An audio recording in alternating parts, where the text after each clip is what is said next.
It's a presentation of Fox Sports. We are Baltimore. We are Ohio.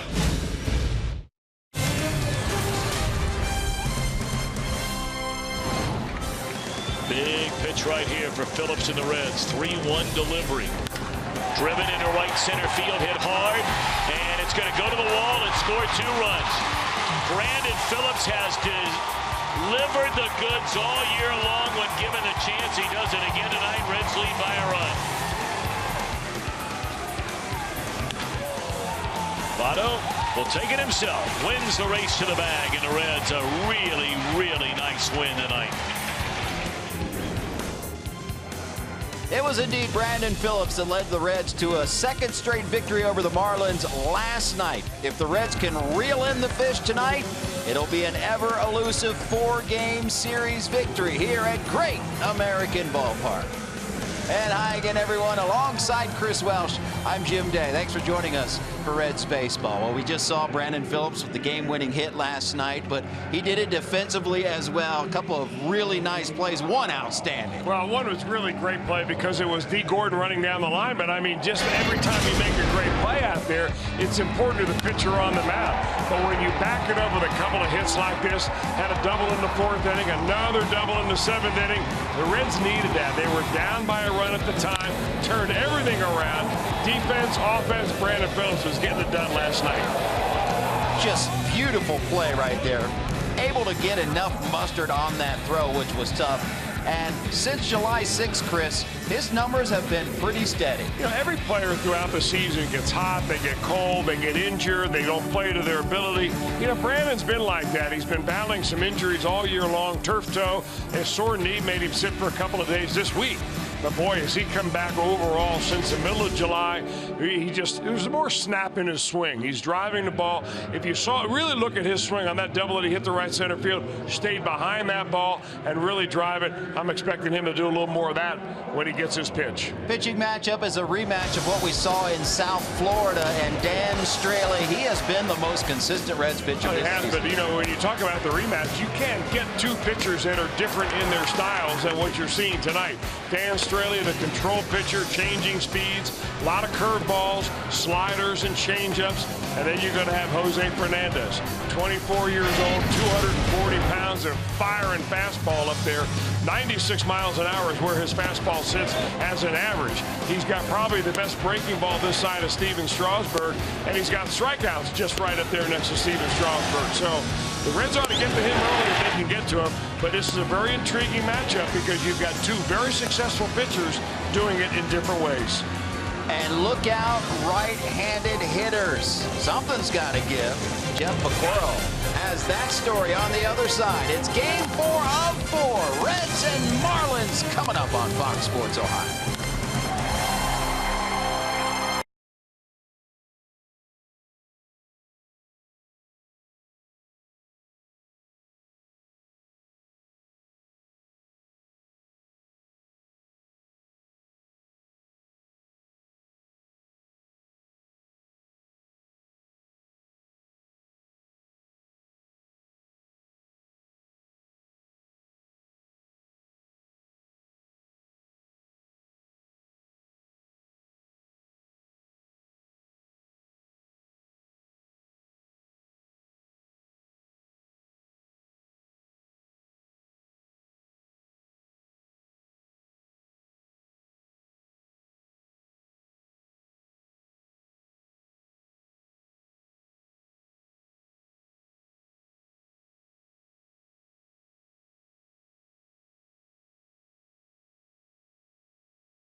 Welcome back to Great American Ballpark. A very pleasant evening for baseball. Nice crowd on hand for this final game of the 4-game set between the Marlins and your Cincinnati Reds. Well, something has got to give tonight. What am I talking about?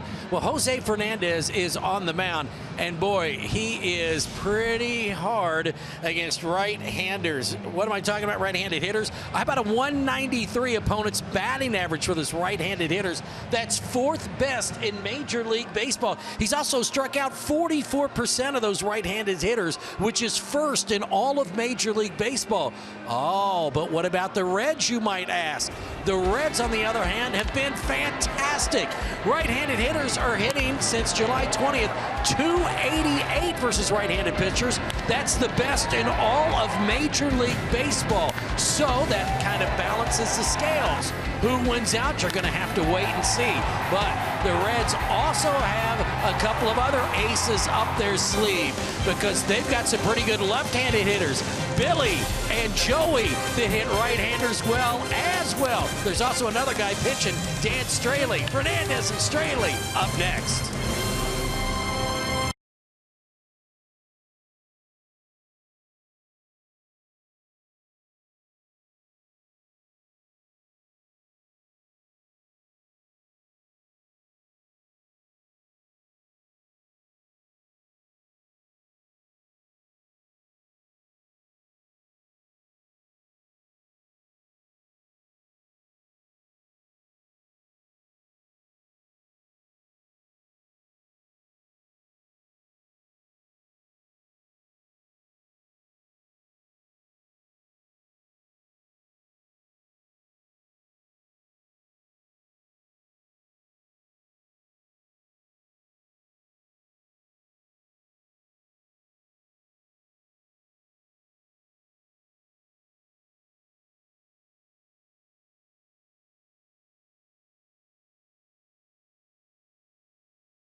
Degree.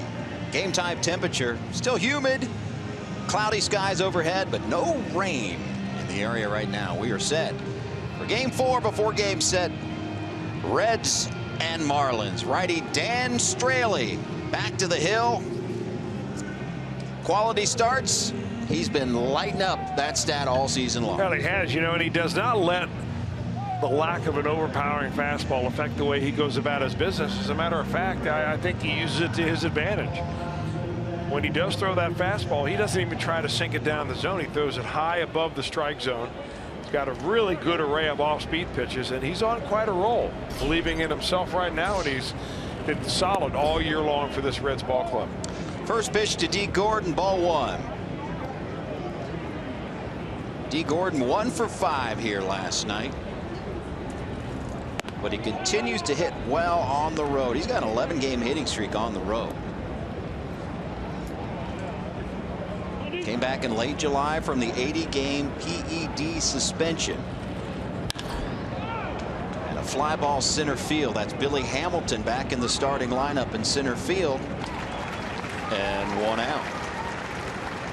Here's how Don Mattingly will line him up tonight. You just saw Gordon. Now it's Martin Prado.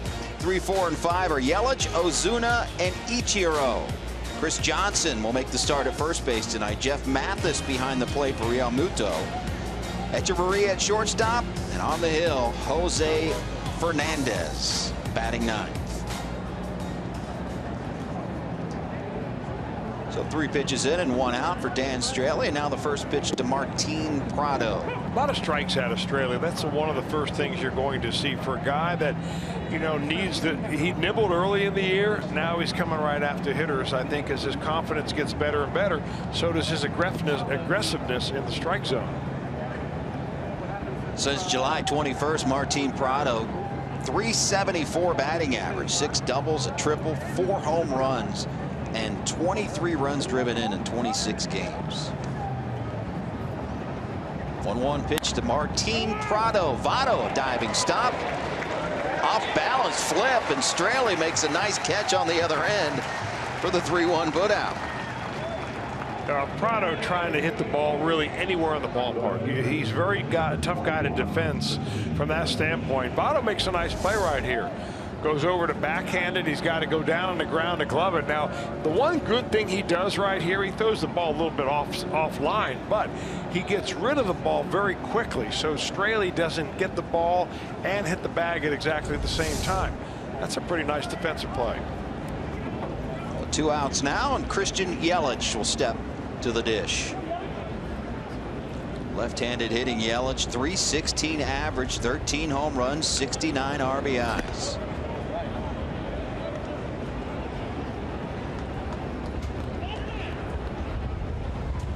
He is another road warrior, Yelich.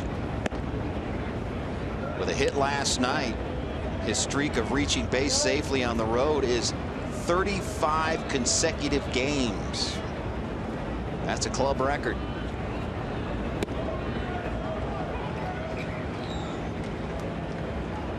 Previous franchise mark was 33 consecutive road games reaching safely. Luis Castillo, 2002.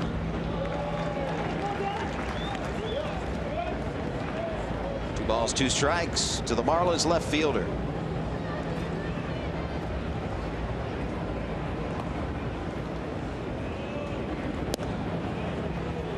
Strike 3 called. And a good start for Dan Straley. Reds coming to bat.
Ohio is brought to you by Cincinnati USA Regional Tourism Network. Stay close to CincinnatiUSA.com. And by Skyline Chili. Feeling good? It's Skyline time. Bottom of the first we go, as Billy Hamilton will lead off for the Reds. Still no Adam Duvall in the starting lineup, and no Zach Cozart tonight. We'll talk about that coming up. DeJesus Jr. will follow Hamilton, Votto, Phillips, and Suarez 3, 4, and 5. Schebler, Cabrera, Tyler Holt in left field tonight, pitching and batting ninth. Dan Straley. On the hill, Jose Fernandez, and you better bring your big boy bats tonight. Fernandez is a guy, of course, known for his fastball, averages 96 miles an hour. Early in the game, though, you're not going to see him up around that number normally. He'll be down more around 94 miles an hour until he gets kind of in the groove of things. They've asked him, actually, from the beginning of the year this year to back off a little bit, coming back from Tommy John surgery. Young kid with a lot of enthusiasm. And they're also trying to limit his innings. They're trying to keep him under 180 innings pitched, and he's on pace to do so. Tonight he starts on 9 days rest for the 3rd time this season. Well, forget 96. He just blew right there and went inside to go to 97. A couple extra days rest gives the big horse a little extra feeling of vinegar out there. You got that right. 2-2 pitch to Hamilton, rips it, but right at the first baseman Johnson. Tough luck hitting right there. Let's check out a 4 defensive lineup for the Marlins.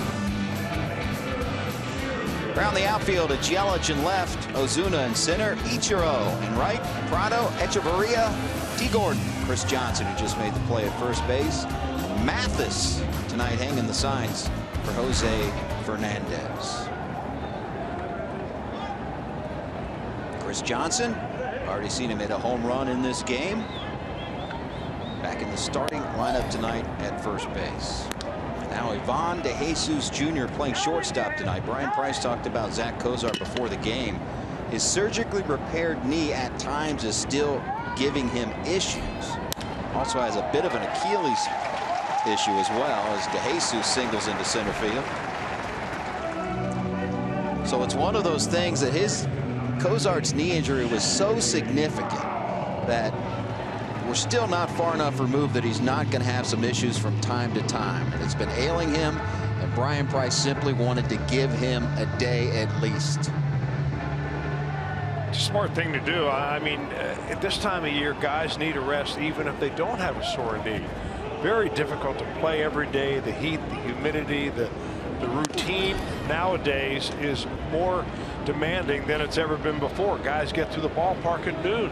They're lifting weights. They're watching video. They're doing all sorts of stuff all day long. This gives them some time off, I think, mentally as much as physically. Joey Votto. 1 ball, 1 strike to the Reds' first baseman. You know, I don't think that you can throw the ball fast enough to throw it by Votto when he's seeing the ball the way he is right now. Fernandez has some awfully good off-speed stuff. 1-1.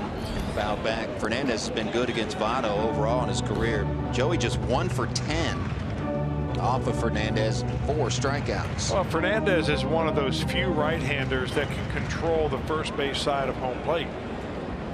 And that's getting right in there on Votto's hands, a place that he doesn't like it. Normally, you'll just see him foul that pitch off. 1-2, double play ball here. And we're off to the second, scoreless at Great American Ballpark.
For the Reds tonight. In the outfield, Tyler Holt in left field.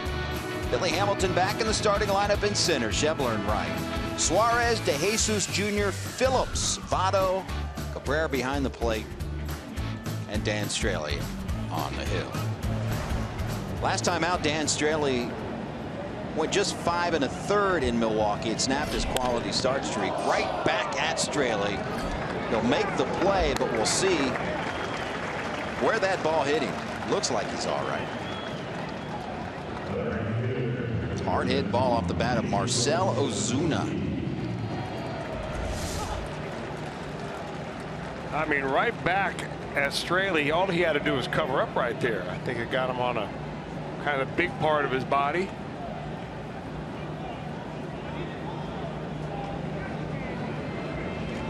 Trainers didn't come out. Cabrera came out for a moment. He gave him the thumbs up. Yep. And now Ichiro. 1 for 3 last night in a walk.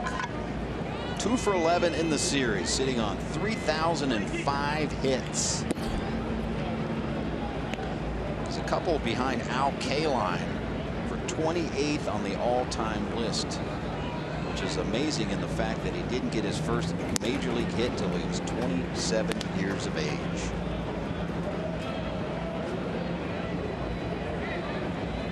Straley had 1 ball, 2 strikes. Back to that thought on Cabrera and Straley. Last time out, Dan Straley said, I had no idea where my fastball was going. And literally, Tucker Barnhart just willed me through 5 1/3 innings. Tucker with the night off tonight. Cabrera behind the plate. So we'll see how these battery mates work out. Tucker's been getting high praise from his pitchers on how he handles a game. 2-2 pitch, swing and a miss. Strikeout number 2 for Straley, and the second out of the second inning.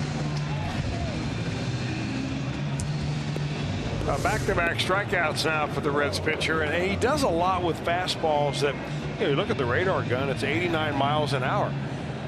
So you think, well, how could this guy possibly throw it by a big league hitter? But because of his off-speed stuff is so good, and there's a certain amount of deception in his delivery. The way he gets a ball out of his glove, his hand up behind his right ear.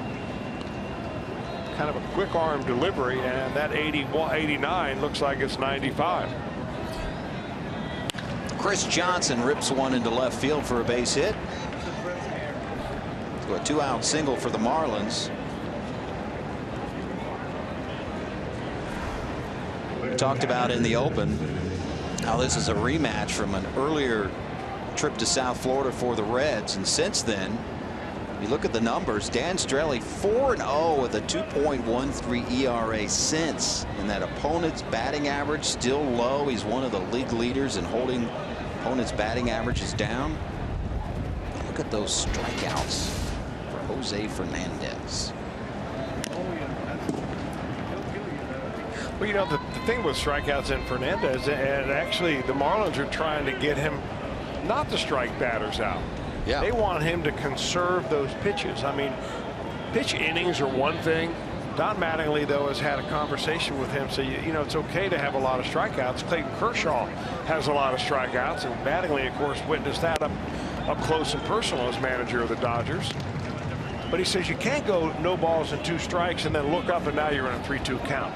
Go right after him like Kershaw does. Keep your pitches down and efficient. And they're trying to get that message into the head of Jose Fernandez. Yeah, he was talking about how Fernandez was adding a pitch or 2 per batter unnecessarily, and exactly what you talked about. Dan Straley, though, 2 strikeouts in the inning, strands a runner.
presented by Elk & Elk. How about the Reds since the All-Star break? The 18-12 record, second in the National League. 269 batting average is third. Almost 5 runs a game is fourth, and an ERA of 3.61. They've won 7 of the 9 series since the break, and a win tonight would make it 8 of 10. Getting it done. They're getting healthy, got pitchers back, and they're playing well. Gentlemen, back upstairs to you. And these are the hardest series to win, the 4-game sets. And they'll take 3 straight against the Marlins to do it, and they can do it with a victory tonight. Brandon Phillips, first pitch swinging, base hit. So Brandon picks up tonight where he left off last night after delivering the game-winning 2 RBI double last night. I'll tell you, 4 batters and 4 hard hit balls in a row. One was a double play ball by Votto right at the shortstop. This 4-seam fastball, Brandon Phillips jumps all over. So Hamilton hits a ball right at the first baseman. Radar gun reading here at the ballpark goes 100 miles an hour on that. Not the pitch, but the batted ball. To Jesus, the line drive base hit. Phillips. So they're lighting Fernandez up, at least making solid contact at this point. That ball was knuckling off the bat of Brandon as well. Runner on first, nobody out for Eugenio Suarez.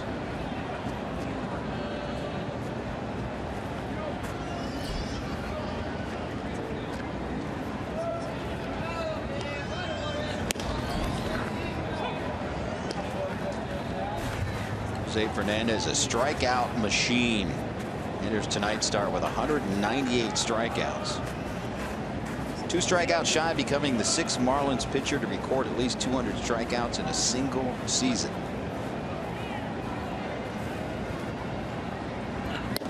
And now he's 1 away. First out of the inning.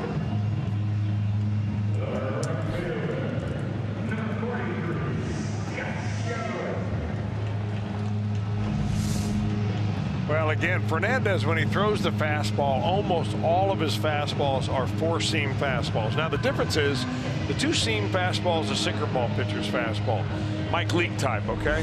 Johnny Cueto throws a lot of 2-seamers down the zone. Fernandez, because of his velocity, likes to throw it 4 seams and just pretty much throw it right by you around the letters.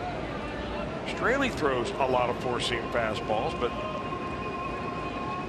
has a lot of backspin on it, but not the velocity. Young man, just 24 years old, making start number 70 in his major league career tonight.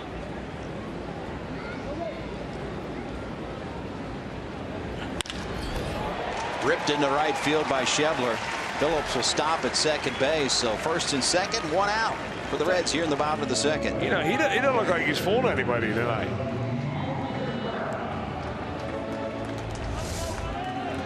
I mean, you could see the run on that pitch right there. It started inner third, and by the time Schebler centers it up, it's on the outer part of the plate. But it's got very flat run. I would think that the next progression for Fernandez will start to mix in a little 2-seamer to get some more depth on his pitches rather than just some side-to-side movement. But he is 12-6 with a 2.8 earned run average, so he's doing something right. It has been a while since Fernandez has pitched here at Great American Ballpark. It was back in his rookie season of 2013.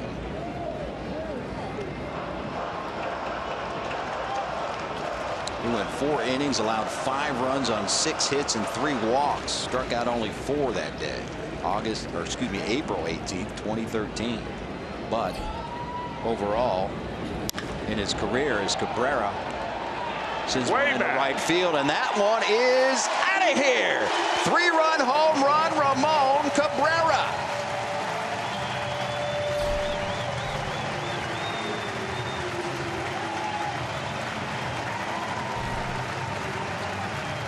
First home run of the season for the Reds' backup catcher, and an early 3-0 lead for Cincinnati. Well, that makes everybody in that dugout feel so good. Cabrera has a little bit of a high leg kick. You see him get his leg up right there, and he just gets a slider that goes right into his slot. Ichiro knows he's going to run out of room. A 3-run bomb. That boy done Brian Price. He's feeling pretty good right now. It was so good they set off the fireworks twice.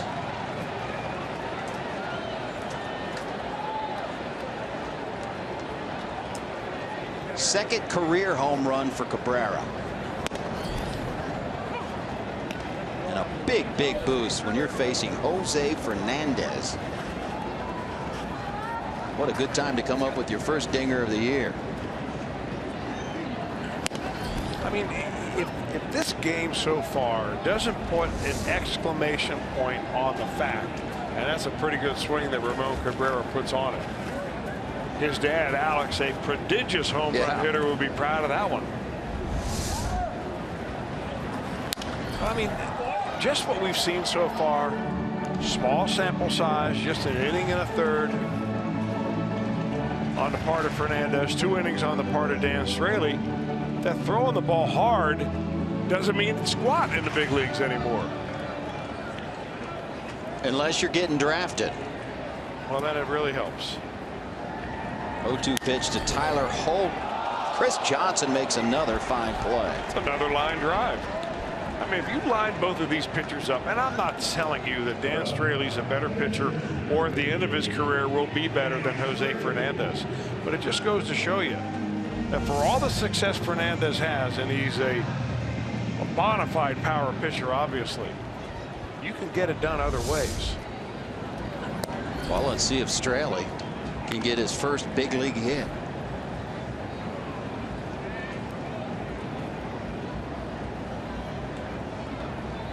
Boy, he's been wanting it, talking about it, maybe even pressing a little bit for it. 0 for 37 this year. He's currently has the most plate appearances in history for players with no MLB hits as far as current players go. 53 career Major League Baseball plate appearances. John Lester holds the all-time record, 73 before his first hit. Not this time. But he'll certainly take what his battery mate did. A 3-run home run, Ramon Cabrera, and a 3-0 Reds lead.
Toyota sign during tonight's game. Justin Edgell of Cincinnati will win the beautiful new Tundra on display here at GABP.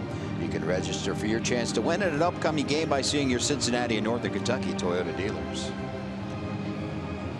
Cabrera all smiles right now, talking it over with home plate umpire Pat Hoberg after a 3-run home run that has propelled the Reds to a 3-0 lead. And they'll do battle with the shortstop of the Marlins, Adeiny Echeverria. And you weren't kidding when you talked about Straley throwing strikes. He has not walked any batter in 18 2/3 innings. And he's not walked the right-handed batter since July the 22nd. That covers now See 69 plate appearances coming in. So about 76 plate appearances.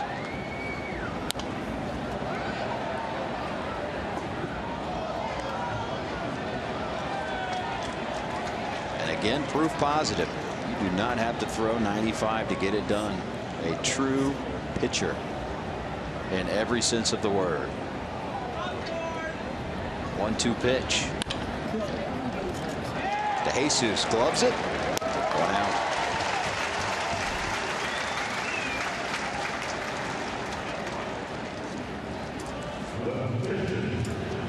Now he'll face his counterpart, Jose Fernandez, who you can't sleep on as far as a hitting pitcher. He'll step to the plate with a .256 average. He's got 6 RBIs, 10 for 39 as a hitter this season.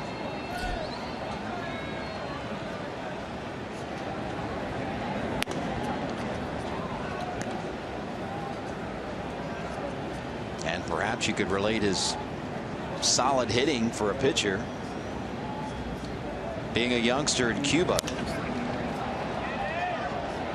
He makes contact right center field. Schebler's there. He used to hit rocks with the stick. I'll get back to that story here in a minute. MLB.TV Premium, the #1 live streaming sports service, delivers everything you've come to expect and more. Watch every out-of-market game live in HD on over 400 supported devices. It includes a free subscription to @Bat Premium, the #1 app for live baseball. Blackout and other restrictions apply. Visit MLB.TV for details. Now Deke Gordon, 2 outs in the inning. Fernandez used to hit rocks with a stick in Cuba because that's the only thing he had to do. He said he spent days and days just hitting rocks with a stick that he would find in the street, and he would do it by himself for hours upon hours. And who knows, maybe it contributes to him being a better hitter nowadays.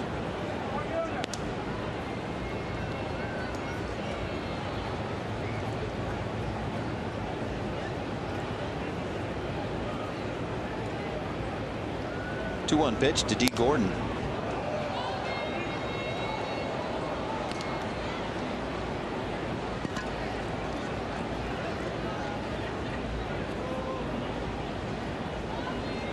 Gordon flied out back in the first.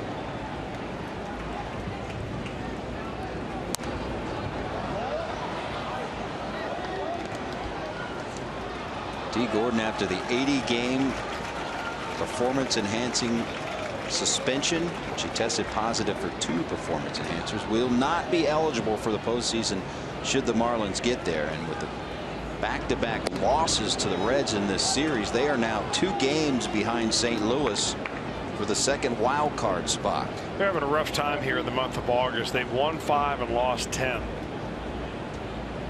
They've had some injuries. They've got to take care of little things like the overall innings limit that they've now put on Jose Fernandez, so they skip him at seemingly like every other time out there to make sure he doesn't go over 180 innings. Meanwhile, you're trying to make the playoffs. Pittsburgh has also slipped ahead of them. They're 1 game back of the Pirates. Gordon pulls one into right field for a base hit. He might try for 2. He thought about it. Put on the brakes after a big turn at first base.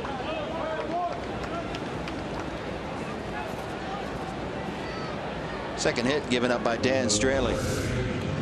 Well, it's a changeup, and it's kind of a split finger type of a change that Straley throws, turns it over, hangs it up there, and Gordon gets a pretty good piece of it, but it's hooking away from Schebler.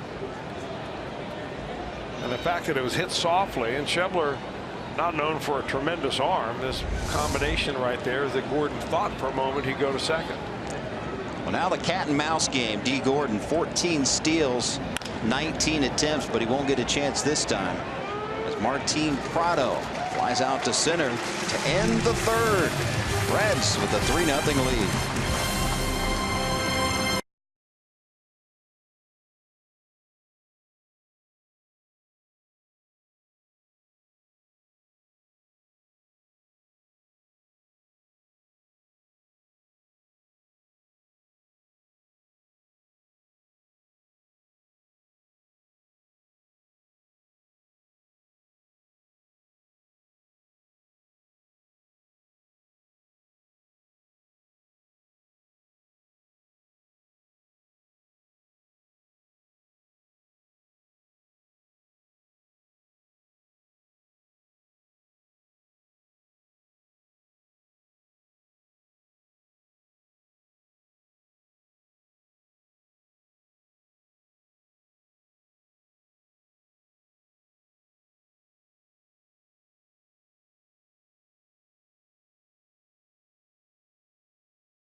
this weekend. Thanks to Reach Magazine, you can catch all the action and save with the 4 for $48 ticket offer. Get 4 view-level tickets, 4 Reds hats for only $48. For tickets, call 513-381-REDS or visit reds.com/4 for $48.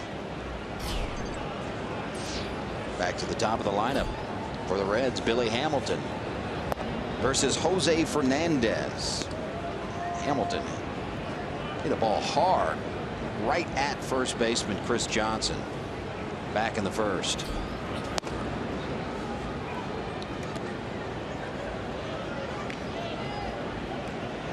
Prado playing in on the grass.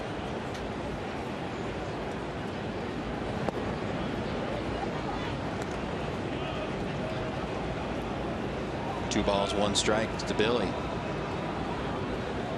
Strikeout of Dan Straley in bottom of the second was indeed strikeout number 200 on the season for Fernandez. 6 Marlins featured to ever reach that mark. And you got to think that he will be the single season leader before it's said and done. Ryan Dempster. Hamilton grounds one into center field, base hit.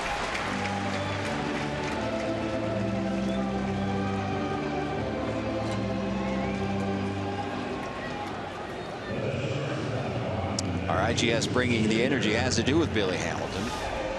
2016, batting left-handed before and after the All-Star break. Look at the numbers after the break.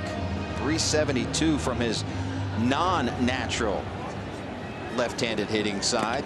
He's a natural right-hander. On-base percentage is up. Walks about the same.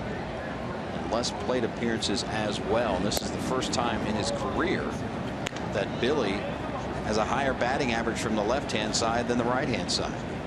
It doesn't seem like it was that long ago that there were people actually advising him, not Reds people, but some other people maybe outside the organization, maybe friends, to give up left-handed hitting altogether. Just be a right-hander, Billy. That's your natural way. Because he would look sometimes overmatched batting left-handed. So I think if you asked him, he was ready to give it up. He was. And they made him continue on. And I revert back to that story that you've told me before. Atlanta Braves long ago had a guy in the minor leagues struggling hitting, being a switch hitter. They told him to keep with it. That guy, Chipper Jones. Throw down to first.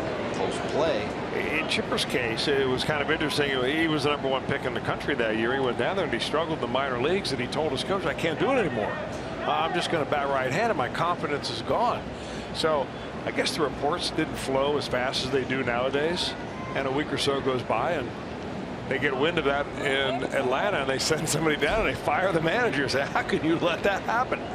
And Chipper was back to batting both left-handed and right-handed. Natural right-hander, and he went on to be obviously one of the best switch hitters of all time. Of all time. Great, great player.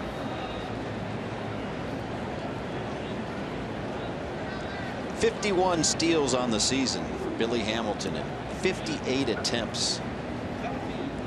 Well, it's very difficult to steal off of Jose Fernandez. He's given up 2. They have thrown out 6.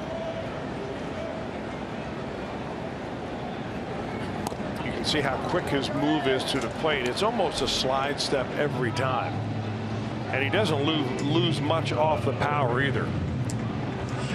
He gets a strikeout here with a power curveball. Falling off the table. Well, as long as the Reds continue to batter his fastball around the way they have, they're going to see more of this pitch. One out for Joey Votto. First time up, Joey grounded into a 6-4-3 double play to end the first. Now 1 for 11 in his career against Jose Fernandez.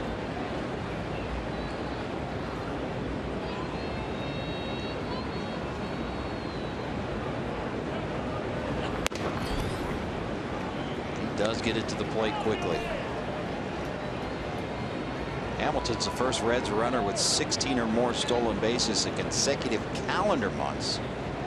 Since Eric Davis in 1986, it has been that long. 16 steals in July, 16 so far here in August.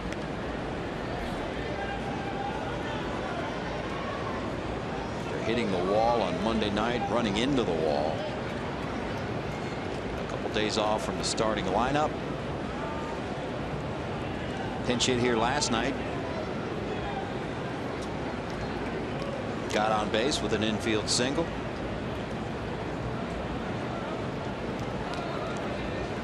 After a few days, good to go, says Billy.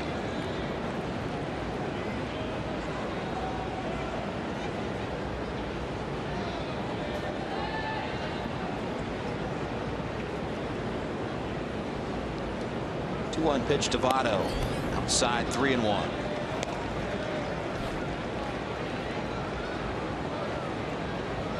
Reds wearing the red tops tonight. We can only assume that is Dan Straley based. They normally wear them on day games. In a previous home game, Straley, who pitches very well during the day, asked if they could wear the red jerseys at night. They did. And we're just going to assume that they're doing the same thing tonight. I think it's a good look. I like this uniform combination.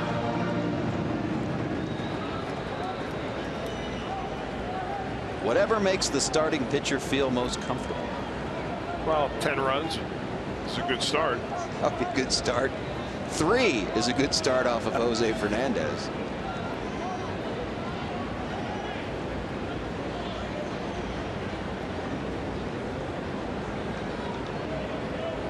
One pitch. Joey draws a 1-out walk. Just a reminder, as you enjoy a cold one, and please have one for us. Look forward to our Miller Time moment later in tonight's game, brought to you by Miller Lite. Well, Brandon Phillips picked on the first pitch he saw his last time up. Fastball high, and drove it into center field for a base hit to lead off the second inning.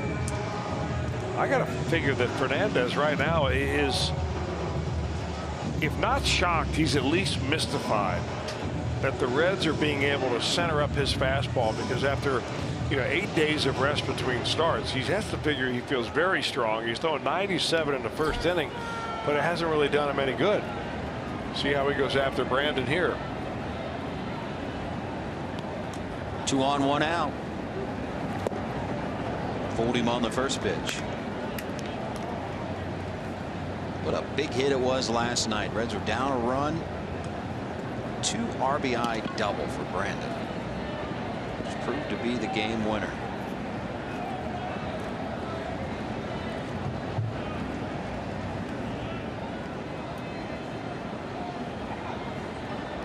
Brandon will step out. Jeff Mathis behind the plate. Our normal catcher JT Realmuto with the night off.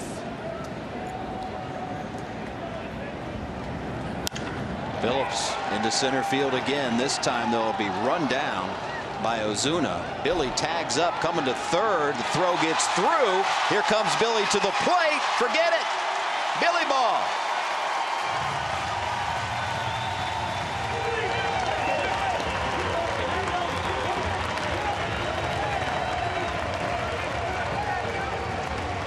Speed just makes guys do things that they wouldn't normally do. If you didn't see it, you wouldn't believe it. Fernandez would normally be a guy that would be blamed for not backing up third base, but there's no way in the world that he ever thought that there would be a play there. This was a line drive, well hit by Brandon Phillips. Nice play by Ozuna, catches it on the run. And he takes a few extra steps, but by that time Billy's already about halfway. And with no backup at third, he just prances right on home. He just never stopped. Even through the slide, and that one Gets past the catcher, and Joey Votto, who made his way down to second base when Hamilton scored, is now at third. The wheels coming off here. Trying to catch the ball for the Marlins here in the bottom of the third.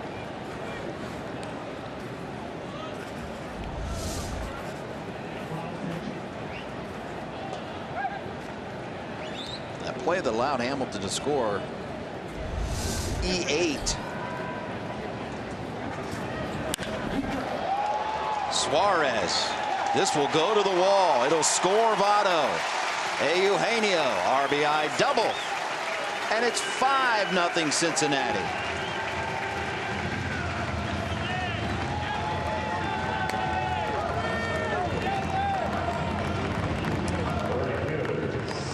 Suarez, who struck out the first time, gets a hanging breaking ball right there. Boy, Fernandez really dropping his arm on that. That is a flat one. And Suarez is all over it for a liner into the gap.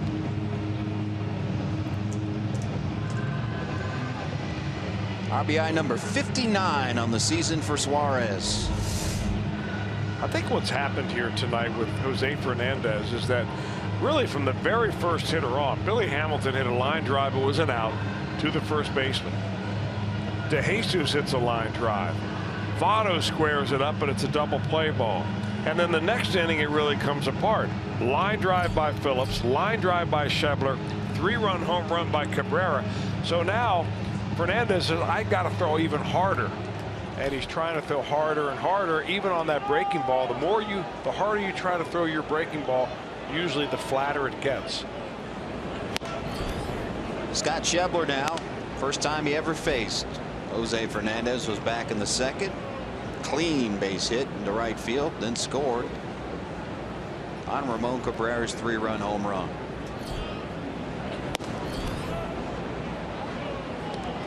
Overpowered him on that pitch. No balls, 2 strikes. 5-0 Cincinnati, giving Dan Straley the lead.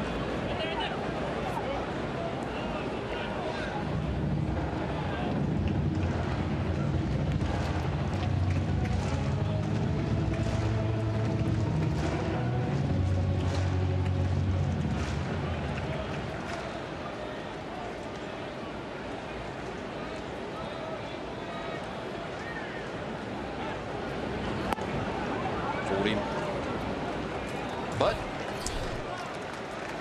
we've grown accustomed to it. Billy Hamilton forcing the action, making it happen. The GABE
the way Colin Cowherd and Jason Whitlock do. The brains to know and the guts to say. Catch Colin and Jason for Fox Sports 1's new daily sports talk show. Speak for yourself. Weeknights at 6 p.m. Eastern. Gentlemen. Christian Yelich will lead off the fourth for the Marlins. 3 scoreless innings of work so far for Dan Straley, and a 5-0 Cincinnati lead.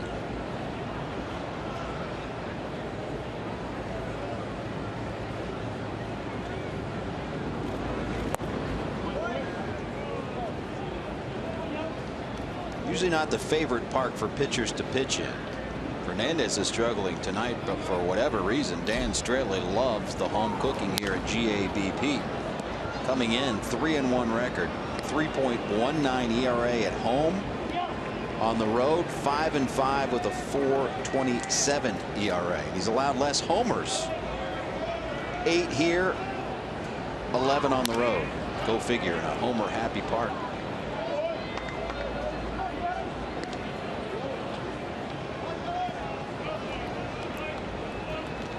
Well, you would think that Dan Straley, being a fly ball pitcher, would give up more home runs, and he does give up a lot of home runs. But you know, it's always said, hey, he's good for this ballpark because he's a ground ball pitcher. Well, Dan Straley is the worst ground ball pitcher in all of the National League, but he's on that list with some pretty good company.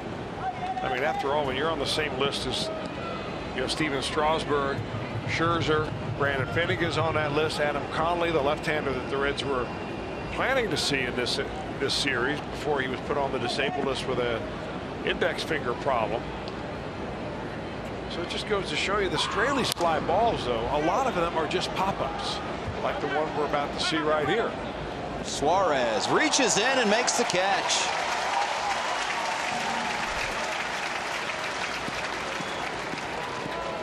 There's a big difference between fly balls and line drive fly balls. And Straley's always been a guy that has given up a lot of home runs. You look up in his minor league career, the time he was with Oakland, he was a guy that who gave up a lot of fly ball home runs. But you know, as long as there's nobody on base, those solo shots don't hurt you. Ball 1 to Marcell Ozuna.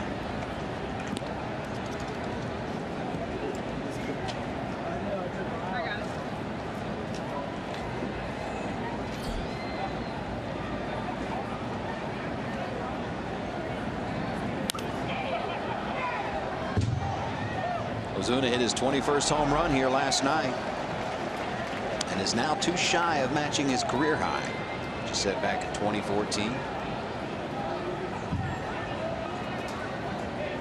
2 home runs in the series. Swing and a miss.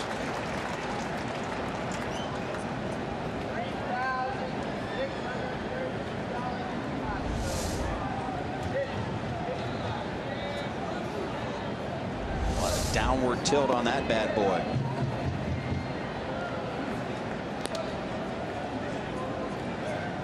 Australia throw really mostly 4-seam fastballs, a changeup, a slider that he throws about 1 every 4 pitches, and occasionally a curveball that'll come in at a 75-mile-an-hour mark. Most of those off-speed pitches that are between 83 to 85 miles an hour, those are either the changeup. If they move into a right-hander, it's a changeup. If they move away from a right-hander, it's a slider.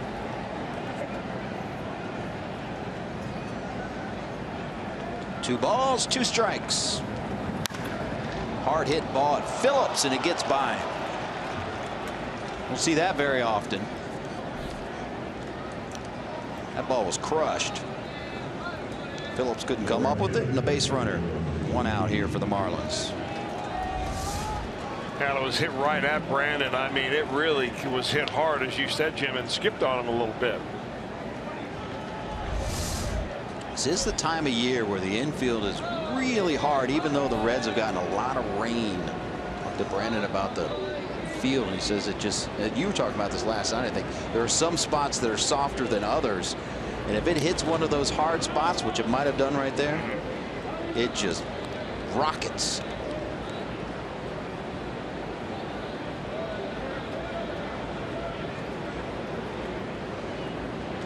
course, if it took a good hop every time, anybody could field it. That's true. Guys like Brandon Phillips have made a pretty good living fielding bad hops. Those plays he made. Sometimes you get them, sometimes they get away from you. Plays he made last night were vintage Phillips.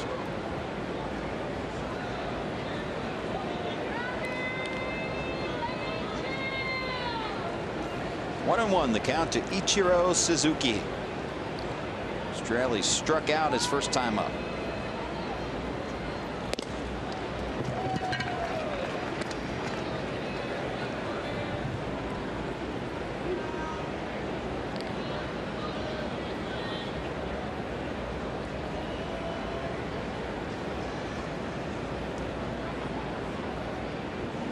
One-two. Lays off.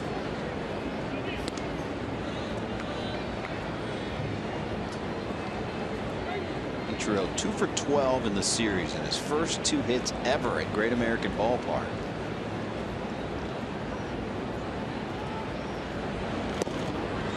Strikes him out for the second straight time.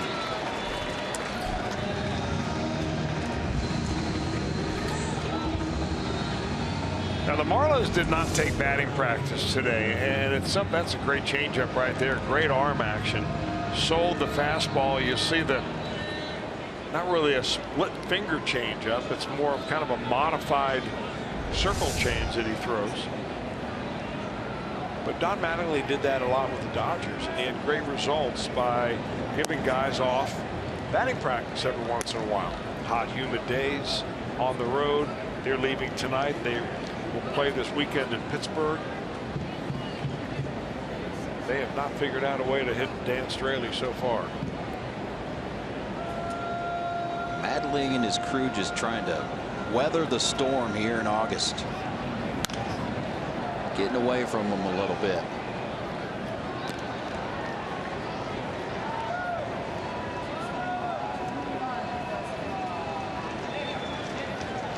Even with the 2 straight losses to the Reds the last 2 nights, Miami's 18-12 versus the Central this year. And 2 teams they're chasing for that second wild card spot are indeed in the Central. The Cubs have been out of this world, as you know.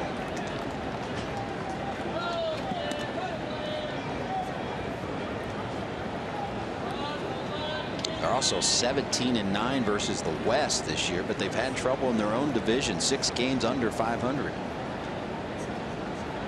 in the East.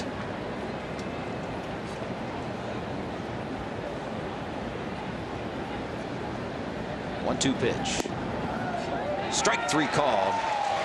5th strikeout of the night for Dan Straley. He's rolling.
Fox Sports Ohio is brought to you by your local Ford dealer. Ford, go further. And by by Cincinnati Children's, changing the outcome together. Great American Ballpark. Fourth game of a 4-game set. Reds trying to win 3 out of 4 from the Marlins and off to a very good start. 5-0 they lead over Jose Fernandez, due in part to the guy at the plate right now, Ramon Cabrera. Last time up, 3-run home run, his first home run of the season.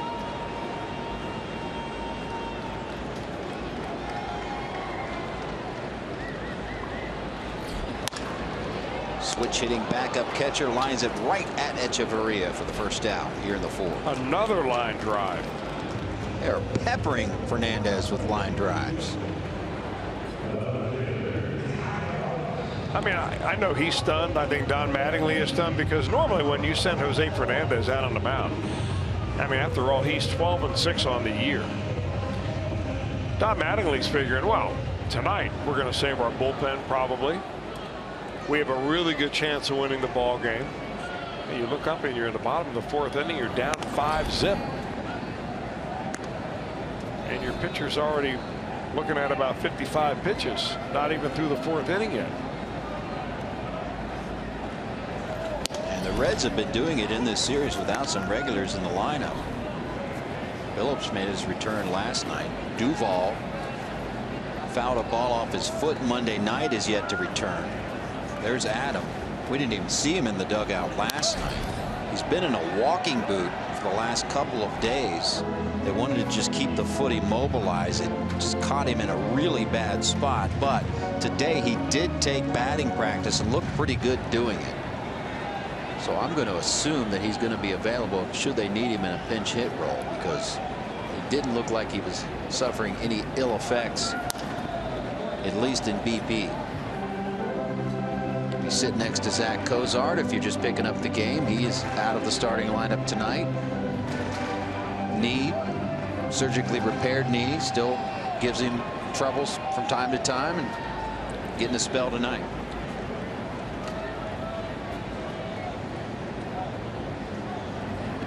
It's been another tough go for Devin Mesoraco. He's sitting there chatting with him as well, and man, he's just got to be thinking, when am I ever going to play baseball again?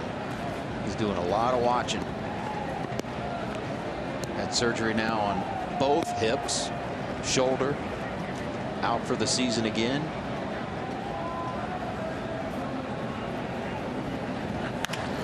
Holt, right side, and it gets through. One out hit for Tyler Holt and Dan Straley. And another fastball, this time up and really out of the zone right there. Tyler Holt just goes up and kind of goes with it.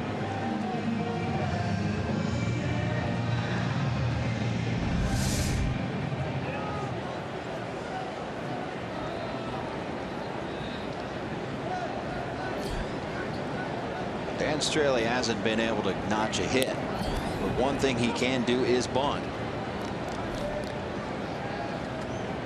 He and Billy Hamilton tied for the National League lead in sacrifice bunts with 9.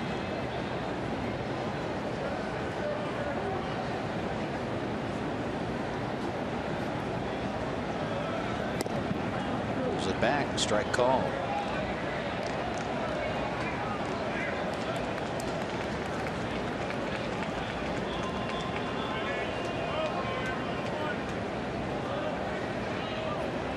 To the count. I imagine he'll square around again.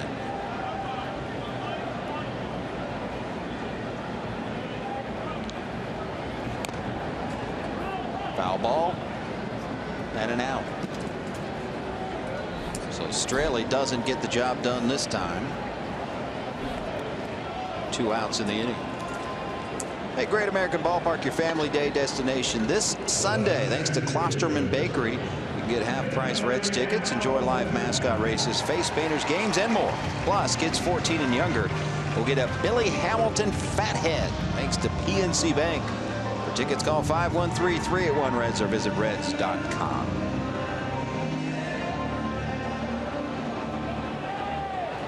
And here's Billy with 2 outs in the inning, and Tyler Holt on first base.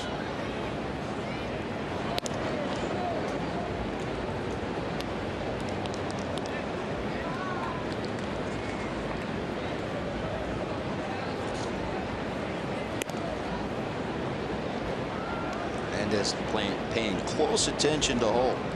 Holt's got 4 stolen bases in 7 attempts in 2016.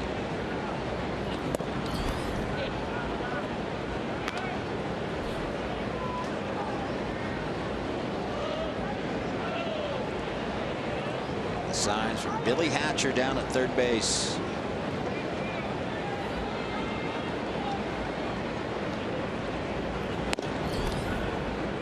Strike call, 1-1.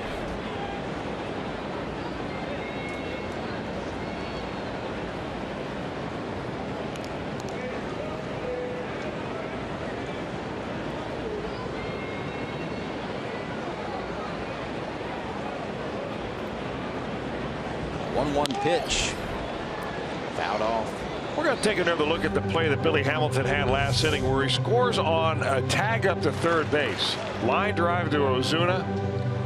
Billy goes back to tag up, and then he decides to go after Ozuna took a couple extra steps, and he just really never stopped. He just took a left turn there. But the question I have for all those people who love to crunch the baseball numbers and get really deep into sabermetrics, how are you ever going to find a statistic to define what Billy Hamilton does like that in an inning? You should come up with that stat.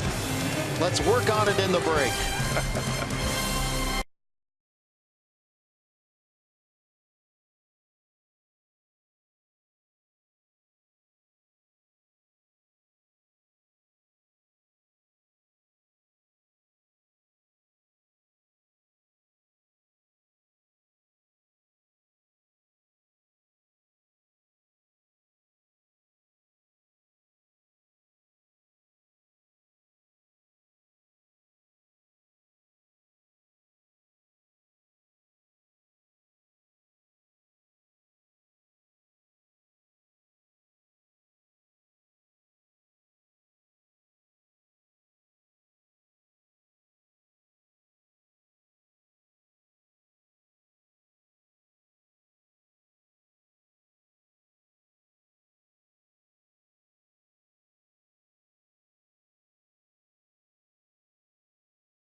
Mobile. How about J.A. Happ picked up his Major League Best 17th win last night. DJ LeMahieu consecutive at-bat hit streak was snapped at 8 yesterday, but boy, is he killing it. Still 343. And the Tigers had a 3-run 8th inning rally to defeat Boston 4-3 earlier today to pull within 3 games of the AL wild card. Now, some people might be asking, why did Boston have to play a day game after a night game when they traveled in? Well, the answer, guys, the Lions are playing tonight in the NFL, and the Tigers did not want their fans to have a conflict tonight, so they played today. The Lions playing tonight on television there, and they get to watch them both. Major League Baseball in the day and NFL at night. About that. Of course, you got the Little League World Series going on. You also have Olympics going on, right? Yeah. Good thing you have all those TVs that you have in your house, Jim. Still waiting for that invite. Come over and watch it. Big show. You're invited anytime. All right. How about tonight? Let's do it. A little late night action. You might not like what I have on the DVR, though. As long as it's not reruns of me pitching, I won't go to bed with nightmares. Oh, it's a Food Network. How to make a kale salad. I got that one on my team. I know that. I'm trying to learn.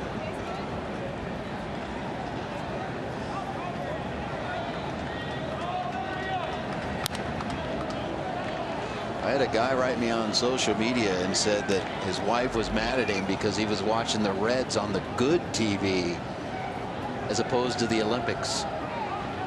Like, you know, happy wife equals happy life. Yes. So I suggested to him, you better get another good TV. Straley, third straight strikeout. Jeff Mathis out on strikes, and 6 overall now for Dan. Well, he's got his off-speed stuff really working. I mean, that's a slider, and look at the downward break on that pitch. No side-to-side action. Yeah, the real interesting thing I find about Dan Straley is that this year he goes to the Houston Astros. And after he had gone this year to one of those pitching performance enhancing programs called Driveline. Throwing the heavy ball. Maybe you've heard of it. There are a lot of them out there. Yep. They do the heavy ball, and they do all sorts of different exercises to try to get your fastball faster. Kids as young as early teenagers are going to some of these places, right? Yep. In hopes of getting a college scholarship by lighting up the radar gun. Well, they taught them at Driveline that, you know, your fastball's way down. Nothing wrong with your off-speed stuff. But we need to get your fastball up there around 94, because at that point you're going to start being effective again with your off-speed stuff. So he pitched this year with the Houston Astros. Right center field off the bat of Echeverria. Ball's in for a base hit. And they didn't have room for him on the Astro team, so they ended up trading him to the San Diego Padres. And he was throwing harder in spring training. There was no doubt about it. In fact, he hit 94 miles an hour for the first time in a long, long time. Well, he gets traded to the Padres for Eric Kratz. Kratz, a catcher, goes to Houston. They end up both getting released. And then Straley gets picked up by the Reds. And he's having the year of his life, but it's not because of the fastball. It's because of the action on his fastball. It's because of the action on his breaking pitches, and really the fact that he's got some deception. Arm strength, certainly with his shoulder. Maybe he can repeat his delivery better than ever before. But he hasn't touched 94 miles an hour in months. Not even close. But here he is with, what, 6 strikeouts through 4 1/3 innings. You know, dialing it up there at 89 miles an hour. So maybe 88 and 89. Not all that bad after all. I love a guy that can pitch and not just rear back and throw it.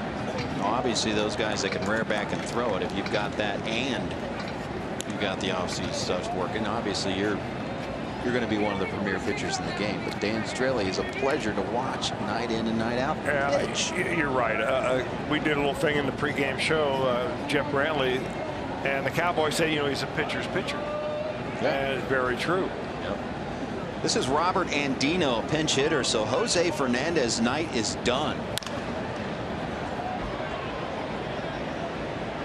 Andino in right field. Schebler over to get it for the second out. So Jose Fernandez, 4 innings, 7 hits, 5 earned runs, a walk, 6 strikeouts, and a home run. Looks like it'll be right-hander Brian Ellington. He'll come on in relief. So now Jose Fernandez in 2 starts at Great American Ballpark, 11.25 ERA. D. Gordon fouls it off. The next highest park in which he's made 2 or more starts, Chase Field, 3.98 ERA. Unbelievable.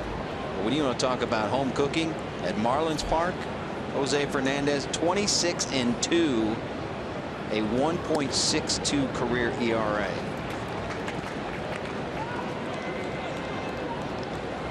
Crazy game of baseball. The way you break down stats, you just sometimes shake your head and you can't figure it out. They keep trying. They do keep trying.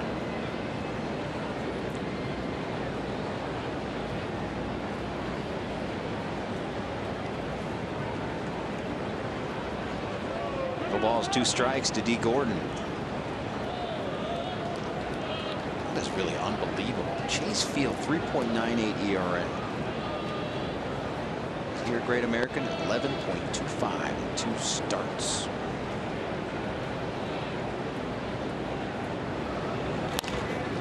Ground ball to DeJesus. He'll go the short way to Phillips. Dan Straley strands another. Scoreless baseball.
FS1 returns with 2 big games on back-to-back days. First tomorrow, the Bronx Bombers clash with Mike Trout and the Angels at 9:30 Eastern. And on Saturday, the Mets battle Buster Posey and the Giants at 3:30 Eastern. You can watch both games live on Fox Sports Go as well. Bottom of the 5th. Don DeJesus Jr. will lead off, and he'll face a righty out of the pen for Don Mattingly, Brian Ellington.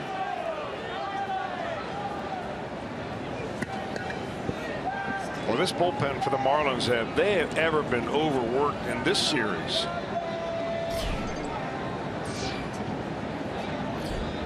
First pitch to Ivan, swing and a miss. Young man can get up there in a hurry. That last pitch by the radar at the ballpark, 100 miles an hour. He was brought in the first game of this series to face Joey Votto. Even though the Marlins have 3 left-handers in the pen, they decided to bring him in. Walked Votto in that at bat. And went on to walk 2 batters in a very short stint. He went just a 1/3 of an inning in game 1 of this series. A couple of walks. Pitched in game 2 of this series, 2/3 of an inning, a hit, earned run.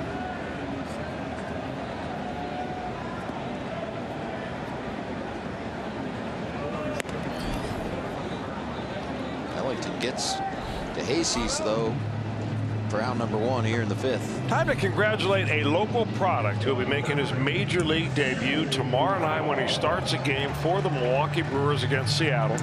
Talking about former Moeller Crusader Brent Suter, who also played for the Hamilton Joes back in 2010 out of the Great Lakes League, and he's been tabbed as a starting pitcher tomorrow night. So another local young man making big in the big leagues.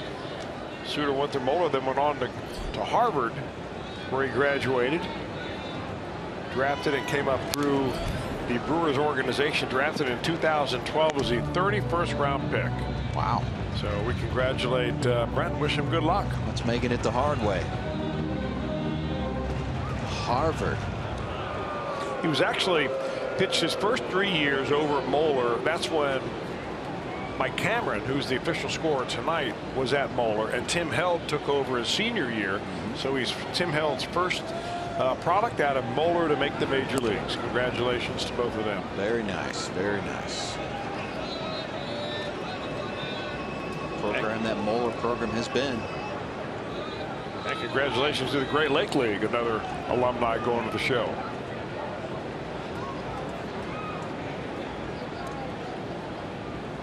One pitch on the way to Joey Votto. Rips it right at Johnson. That is the third ball, hard hit ball, right at Johnson, who's made all 3 plays.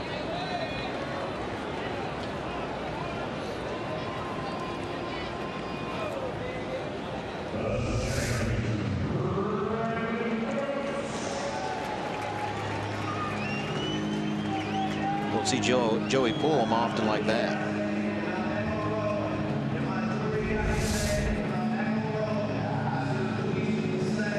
Two outs for Brandon Phillips.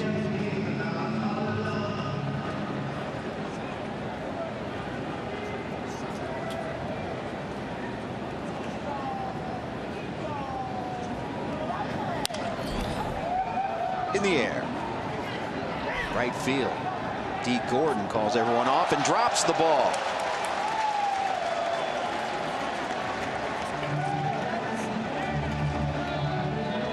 So Brandon will get a second chance.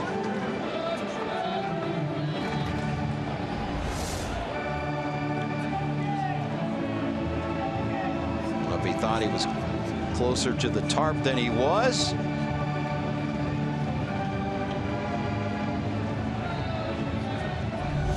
It comes up empty. E4 on the play. Reds will get 4 outs in this inning. See if they can take advantage of it.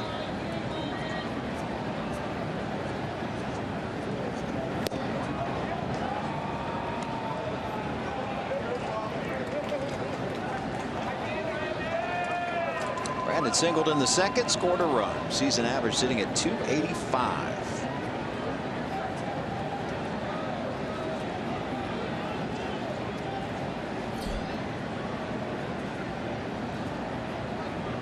Two strikeouts in the inning for Ellington. Off to the 6th we go. Reds up big time.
Summary.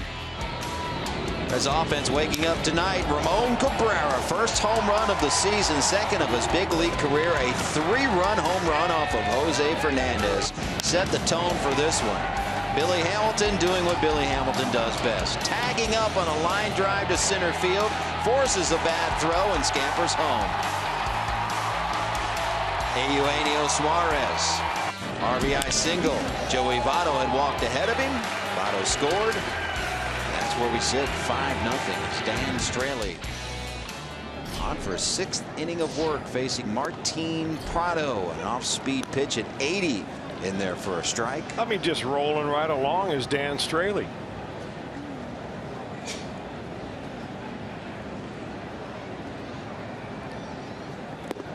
He has looked extremely good tonight.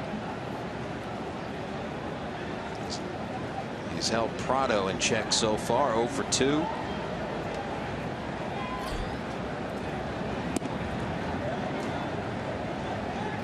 Martin Prado, hailing from Venezuela, 32 years of age now.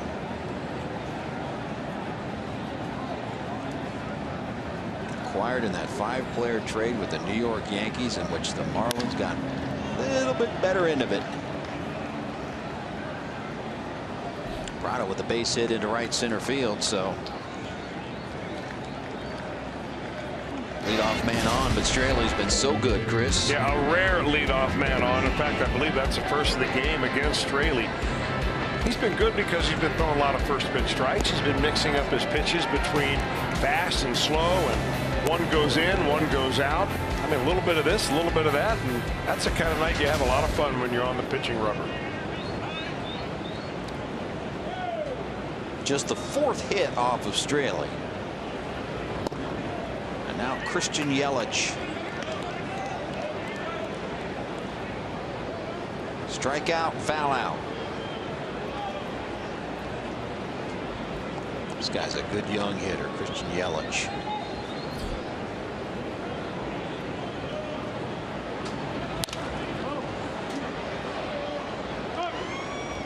Marlins team has been getting it done this season, not hitting a lot of home runs, hitting well for average. Came in as a .270 team batting average, trailing only the Colorado Rockies in the National League as far as team batting average goes.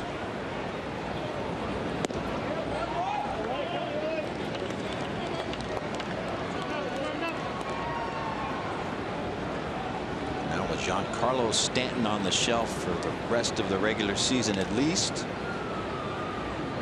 He's the big bopper in their lineup. They're going to have to continue doing it without the long ball.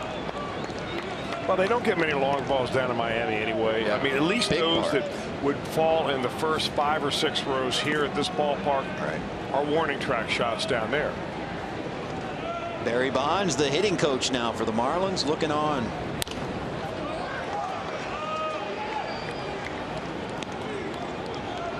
Bonds, I bet Bonds comes into this ballpark and he thinks, all those balls that I hit out there at AT&T Park into that deep part of right center field with the wind blowing in from the bay that just died. He hit them about 410 feet and they would be outs. Right. How many would he have had here?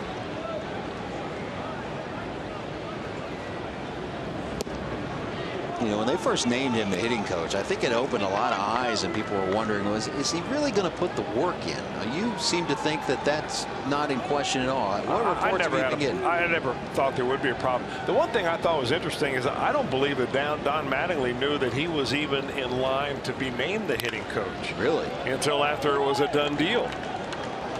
And said, here, by the way, Don, I got you a little help on the hitting side.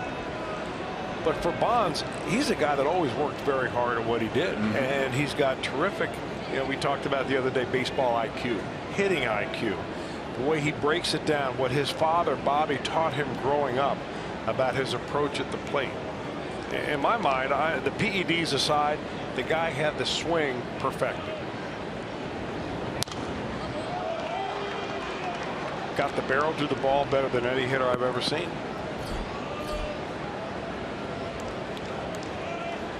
Now, it's got to be a little frustrating, though, for Bonds. I mean, as good as he is, a lot of times this happens to coaches who are Hall of Fame caliber players.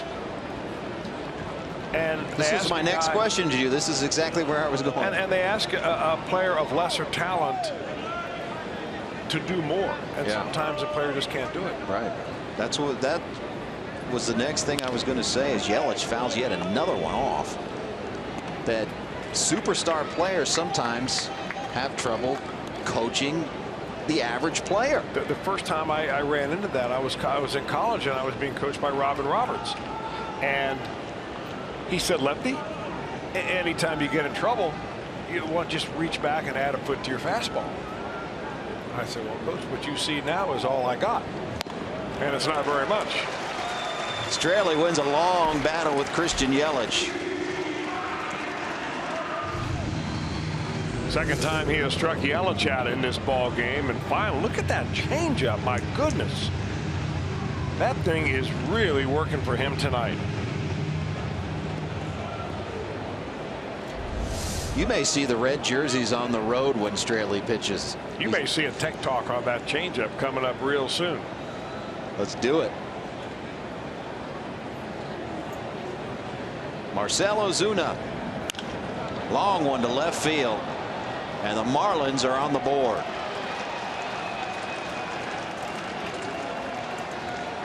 Two-run home run, Marcell Ozuna. His 22nd of the season, his third in this series. Guy is really swinging a hot bat. I mean, he hit a very hard hit ball to Brandon Phillips his last time up and nearly undressed Brandon Phillips. First time up, he hit one off the body of Straley. A line drive was thrown out of first base. This time, he's taking no chances that a red gets in the way.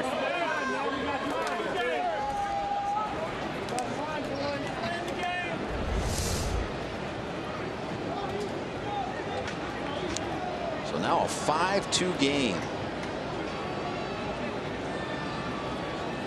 As Ichiro steps in.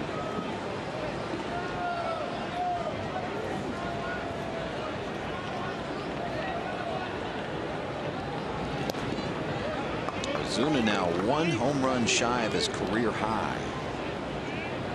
23. Which was set back in 2014. Base hit, Ichiro. So third hit in the inning. Straley was cruising into the sixth. And I imagine, Jim, sorry, that the leash is not going to be all that long. I mean, you know, third time through the order here, they're sending him a little bit. Yeah, he's on a roll. They had a 5-run lead. Now it's a 3-run lead.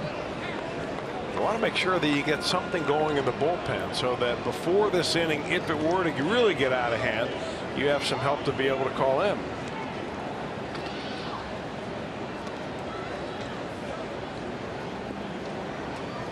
Looks like Jumbo Diaz is going to get up for the Reds.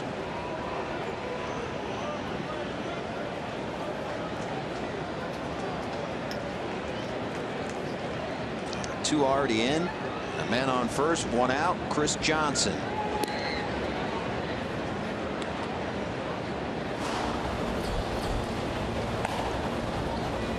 Number 70 cranking it up. Churro up there in age. He'll still steal a base. 9 steals in 11 attempts.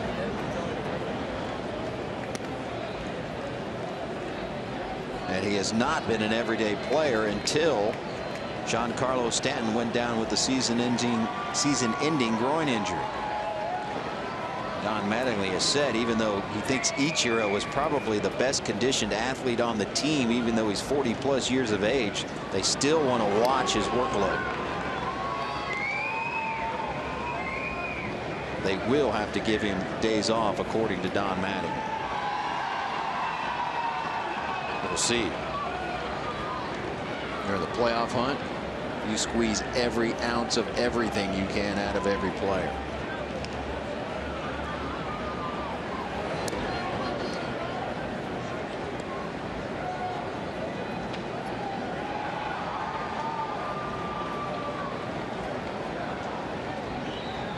Chris Johnson 1 for 2, singled back in the second, struck out last time up.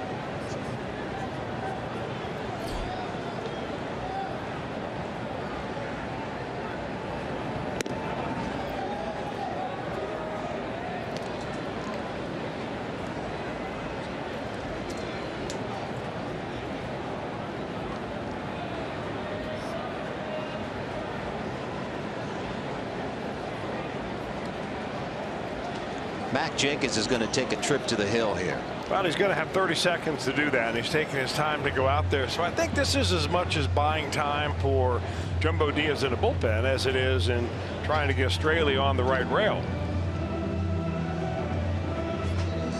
14-second Sonder out to the bump. Sonder. I like it.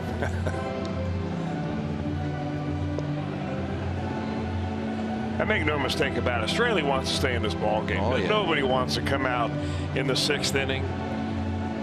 He only went 5+, about 5 1/3 or so his last time out. I mean, you want to get deep into a ball game because you know as a starting pitcher that the earlier you turn it over to the bullpen, the more chance there is for that bullpen to cough up the lead. Hitters count. What a good looking pitch there on a 2-0 count. Pulled the string 80 miles per hour on the gun. Johnson betting the farm he was getting the fastball.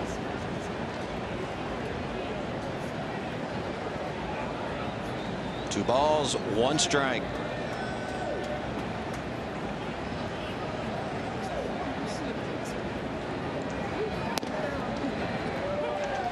Two and two.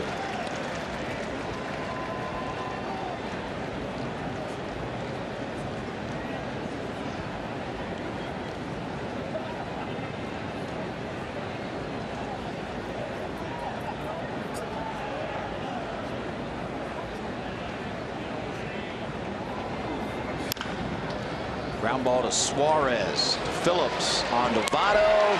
Just what Dan Straley needed. Double play ends the 6th, but the Marlins get 2.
Reds action 30 minutes before every game with all the info you need for that day's game with Reds Live on Fox Sports Ohio. Reds Live is presented by Ray St. Clair Roofing. And tomorrow on Reds Live, we'll get you set for the new series coming up, a 4-game series with the Dodgers. We call it a wraparound. Friday, Saturday, Sunday, and Monday. Tomorrow night, Tim Adelman makes a start, and Brian Price says he is in the rotation for the foreseeable future. Bud Norris counters for the Dodgers. They have TBAs on Sunday and Monday, so it'll be a very interesting series. The Reds and the Dodgers coming up. Reds Live, 6:30 tomorrow night, guys. Tim Adelman proved positive that if you get an opportunity, sometimes you can take advantage of it. And when he got hurt, you never know if you're going to get another chance. He's getting that chance tomorrow night. A guy that came up here and just flat out threw strikes. Wasn't known to have overpowering stuff or great stuff, but trusted it. Threw strikes, pitched well, and on his rehab stint, pitched well again. Earned his way back. Ground out by Suarez, one out here in the 6th. No, but you make a good point, though, Jim, as to sometimes, you get an opportunity and you do well, and then you get hurt. And you're really not sure if that same opportunity would present itself, because this pitching staff now is entirely different than what it was when the Reds brought up Adelman in the very first place. I mean, it was essentially an ongoing audition of different pitchers coming up out of the minor leagues to see which ones were good enough to stick. And Adelman was unfortunately sidelined by an injury. So you get another shot. Hope he makes good on it. And as Pick said, Brian Price giving him the confidence with Cody Reed being sent down, that for the foreseeable future he sees Adelman in the rotation. And they're going to need guys like Adelman as we get into the month of September and you have pitchers that reach their innings limit. These young guys that they're going to watch.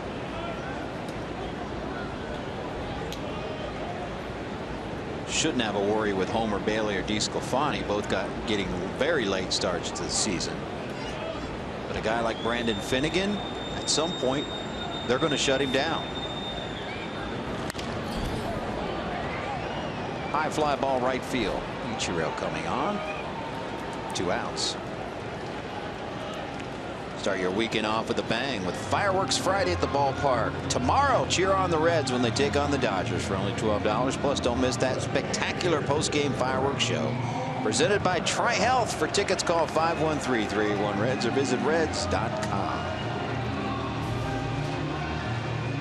Ramon Cabrera. 2 outs here in the 6th. His 3-run home run right now, the difference in the game.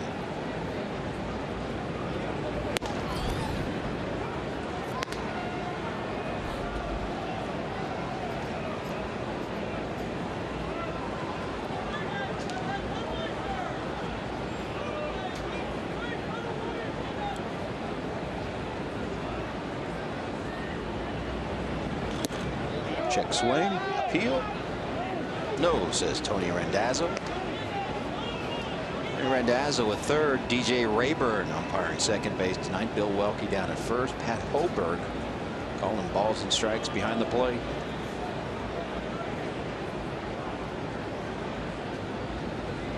One to Cabrera. 2-1. Jumbo Diaz continues to throw in the pen for Cincinnati and throwing like he's coming in the game.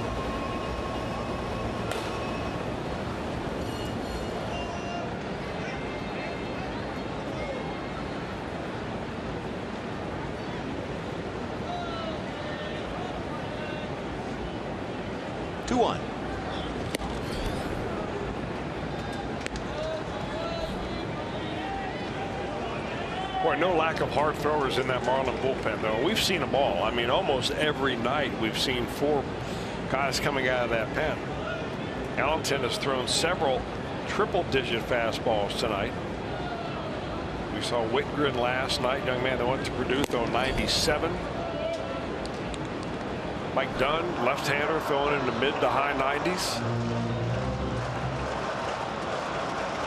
That's a direction that so many different bullpens are going. In fact, the Reds, you know, with the addition of Michael Lorenzen and Raisel Iglesias, now have a much harder throwing bullpen now than they did earlier in the year. And speaking of Michael Lorenzen, he's been away on the bereavement list. Brian Price said before today's game they expect him back tomorrow, barring anything unforeseen. So with Adelman starting and Lorenzen coming back, the Reds will have a decision to make. Get Lorenzen back on the 25.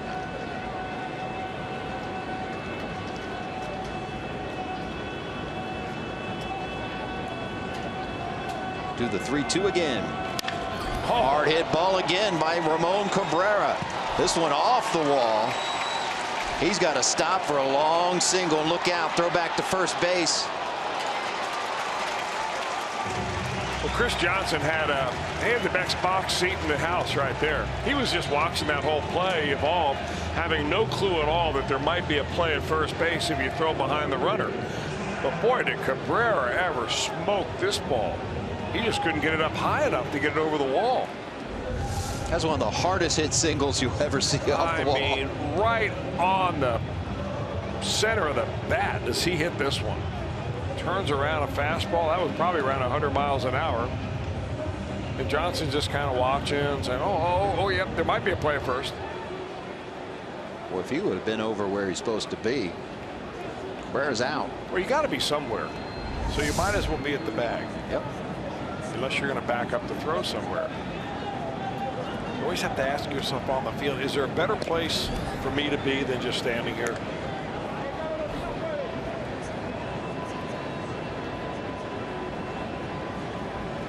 My parents used to say that to me a lot when I was a kid. Tom Brenneman says it to me while I'm sitting here. Isn't there a better place for you to be than just sitting here? Particularly when chores needed to be done. Anything you can do besides stand there? And your response? No, I'll just stand here. No, I got right at it. When I did come home, that was back in the day where we went out and played forever. Sun up to sun down. I only came home to eat. Right back out.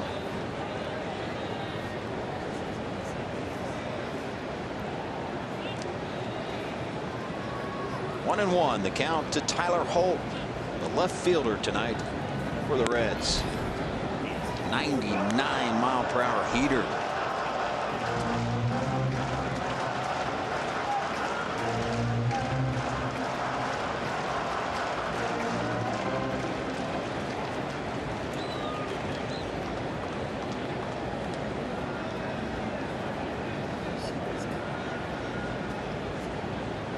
Brian Ellenkin trying to keep it at a 3-run game.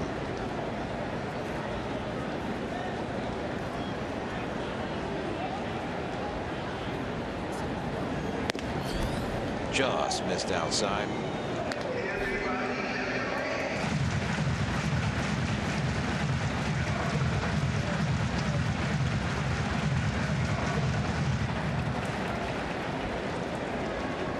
Kyle Waldrop standing on deck. Pitcher spot due up next.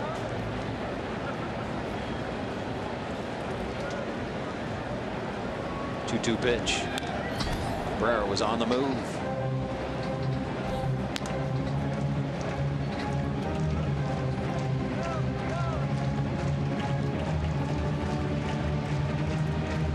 Holt is one of those guys that Brian Price says he's very comfortable in a hit and run situation, laying down a bunt if he has to.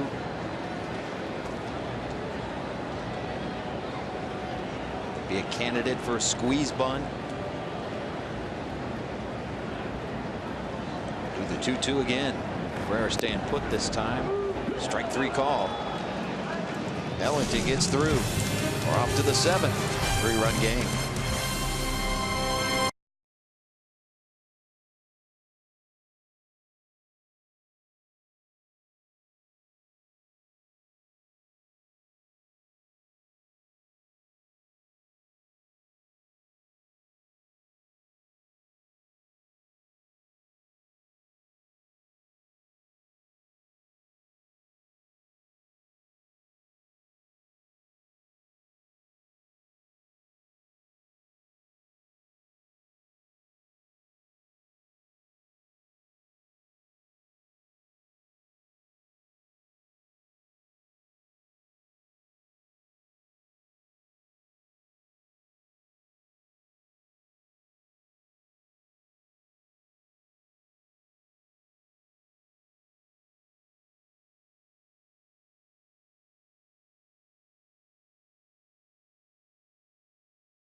Reds fans, grab your buds and join Mo Egger from 700 WLW for Reds Fan Can. Tomorrow night at Holy Grail, it's your chance to answer Reds trivia, win great prizes. You could be part of Reds Live. The party starts at 6 this Friday at the Holy Grail.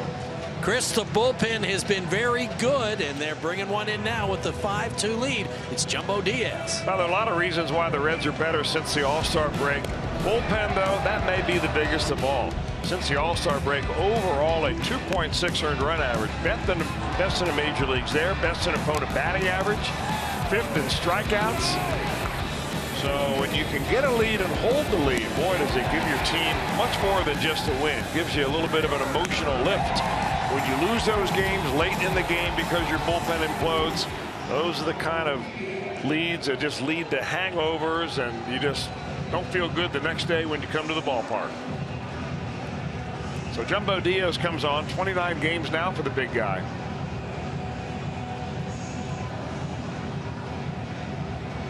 Getting ready to go here with a 3-run lead in the 7th inning. He'll face the bottom of the order. He pitched in game 1 of this 4-game set, 2/3 of an inning scoreless here on Monday night. And we have not seen him since. He will face Jeff Mathis. A backstop tonight for Don Mattingly's Marlins squad. Squares around the bunt. Jumbo is going to have to make the play. Off balance throw. Look out. Votto had to go get it. Well, Jumbo didn't have to make an off-balance throw. I mean, the bunt was a bad one. It went right back to him on one hop, and he decided to throw it off balance rather than setting his feet. After all, you got the opposing catcher running the base pass right here.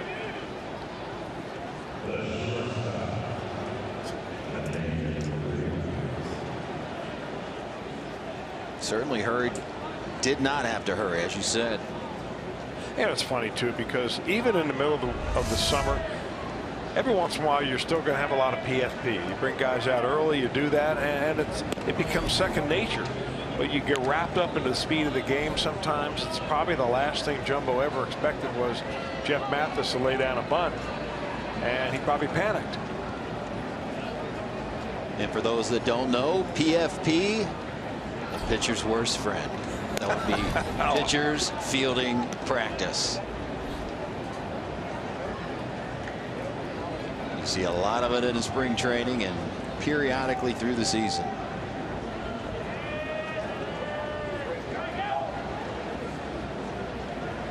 It's fallen behind 2-0 to Echeverria. Called strike.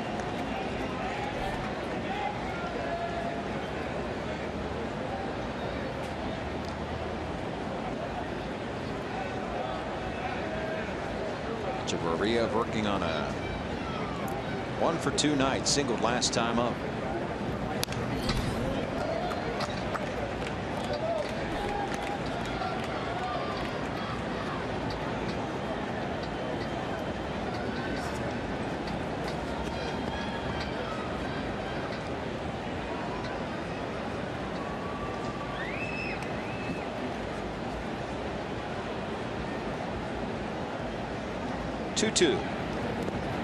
Side 3-2. Jumbo comes in for Dan Straley, who goes 6 innings, 6 hits, 2 earned runs, did not walk a batter. Keeps that scoreless streak alive as far as not walking batters. Struck out 7. Gave up a home run, which accounted for both runs. Through 92 pitches. Jumbo has worked himself into some trouble here. Boy, it didn't miss my bus, but it did miss on the bottom part of the zone to the number 8 hitter in the lineup. So Echeverria now has been on twice, and Brian Price beginning to chew through those sunflower seeds a little more rapidly. Now Jumbo's going to have to deal with the left-handed hitting pinch hitter Derek Dietrich.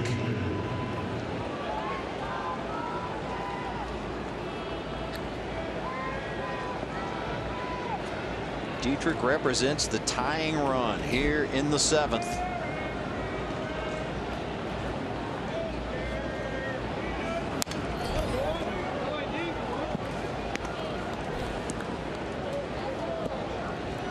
Started here last night, went 0 for 4. 1 for 8 in the series.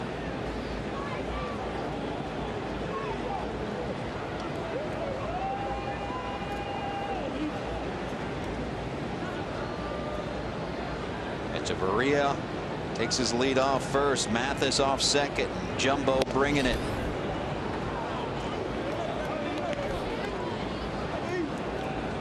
Jumbo might feel like he's getting squeezed a little bit out there. That last pitch, it didn't look like Ramon Cabrera even moved his glove.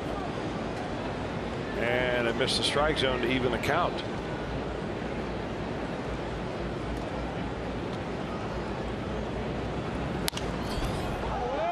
Coming right on in there.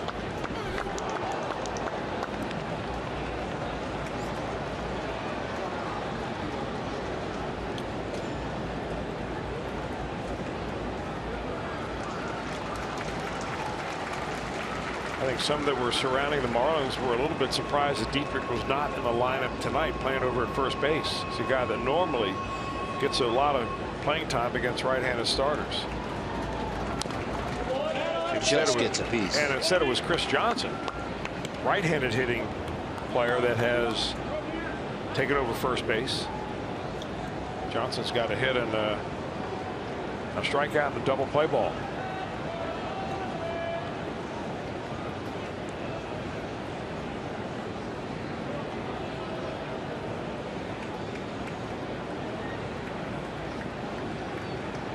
One, two again. 2-2. Well, a decision pitch right here. Batting averages skyrocket when you go from 2-2 to 3-2. So Jumbo Diaz wants to deliver a strike.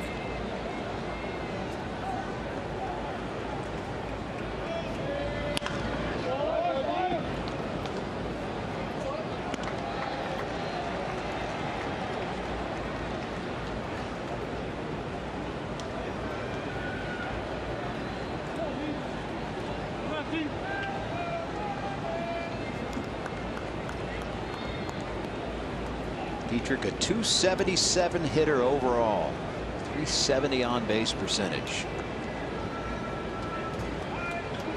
32 runs driven in on the season. Swing and a miss, and a big strikeout for Jumbo.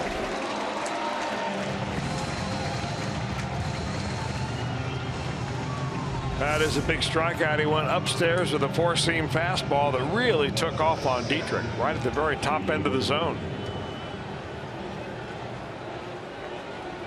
It's a nice weapon. Double play would get him out of the inning, but a tough guy to double up. D. Gordon at the plate.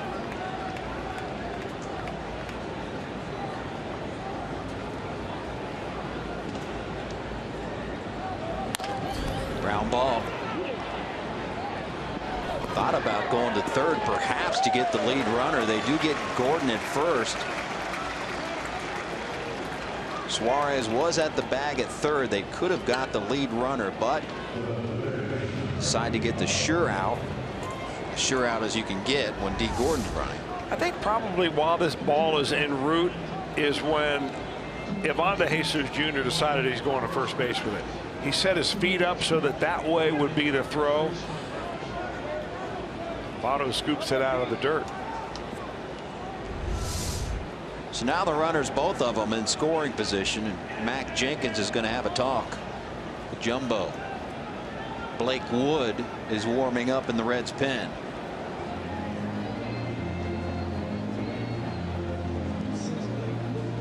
Mac sped it up a little bit. He gets to the mound at 18 seconds left. Yeah, that was actually pretty much a sprint by Mac.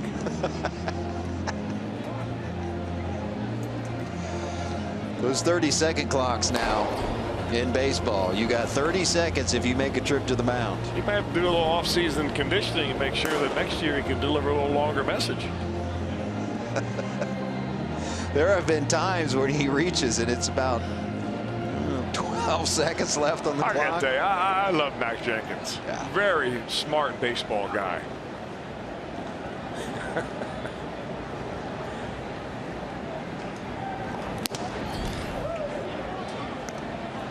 First pitch ball to Martin Prado. Now be careful with this guy. Yeah, this guy will make you throw strikes. In addition to spraying the ball all over the field, he doesn't usually go outside the zone.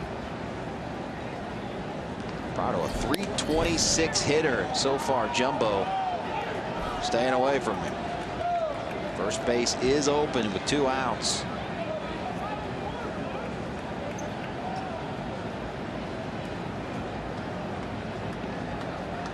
It's July 27th. Martin Prado, 20 runs driven in, most on the team.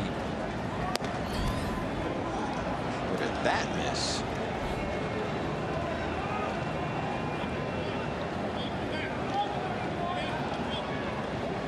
Runners in scoring position. Look at Tucker Barnhart. Martin Prado right on his heels. 3-0 pitch. In there for a strike at 98. You can tell Jumbo none too pleased with that lack of a strike call on the previous pitch.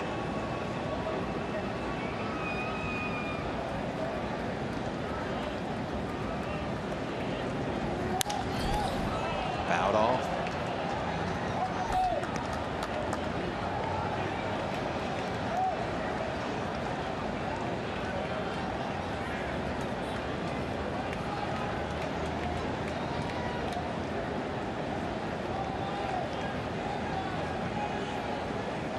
Balls, 2 strikes, 2 outs, 2 on. Prado stays alive.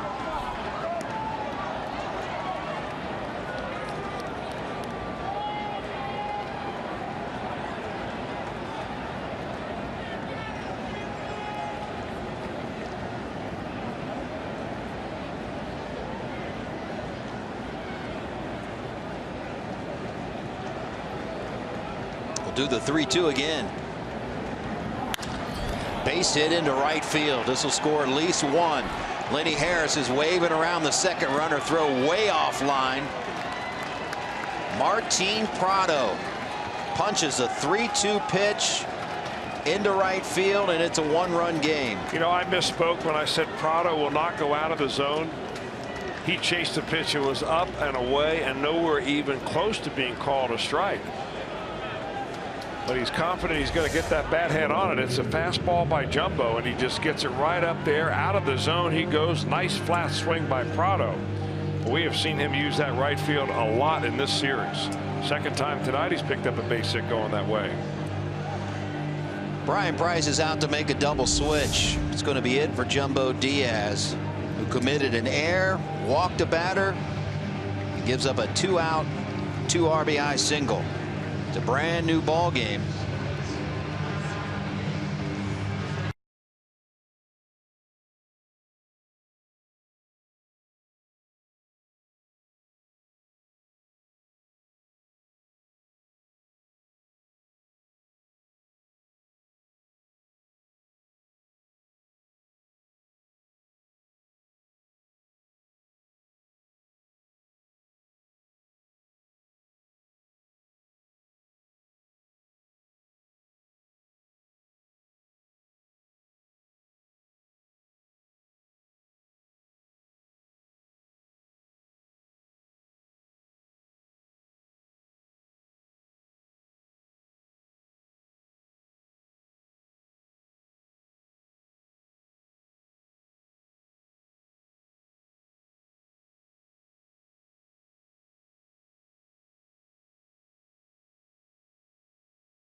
copyrighted telecast is presented by authority of the Cincinnati Reds and may not be reproduced or retransmitted in any form. And the accounts and descriptions of this game may not be disseminated without the express written consent of the Cincinnati Reds. Tony Renda takes over in left field in the double switch. And Blake Wood on to pitch for Cincinnati. 2 outs here in the 7th. 2 runs in. Wood came in the game last night, pitched an extremely effective 8th inning. 1-2-3 with a strikeout.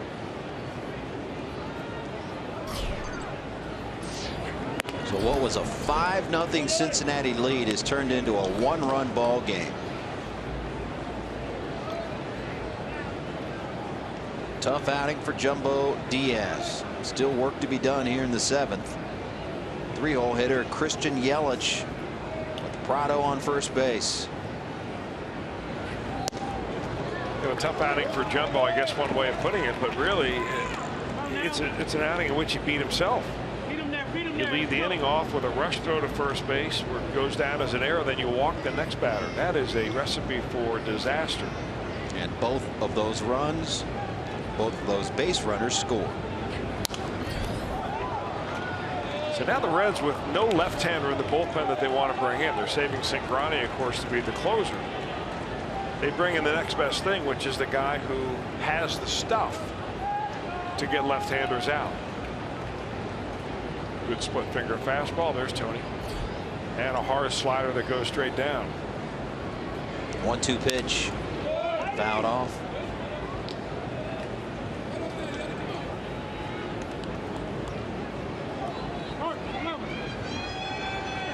Trying to hold on for a series victory in this 4-game set. Left-handers are hitting, to back up what you're saying, only 196 this season off of Blake Wood.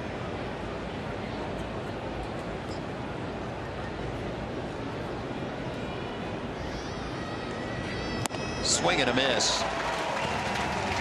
Blake Wood comes in and closes the door. Reds hold on to a 1-run lead.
Dodgers this weekend thanks to Reach Magazine. You can catch all the action and save with the 4 for $48 ticket offer. Get 4 view-level tickets, 4 Reds hats for only $48. Tickets call 513-331-REDS or visit reds.com/4 for $48. Tony Renda, after that double switch, will lead off here in the 7th for Cincinnati, facing righty Dustin McGowan, a new pitcher for the Marlins. McGowan, 34 years old, has done most of his major league work north of the border, pitching for the Toronto Blue Jays last year with the Philadelphia Phillies, but having a really solid season so far this season for the Marlins. Game number 41. 0-1 pitch to Renda. 1-1.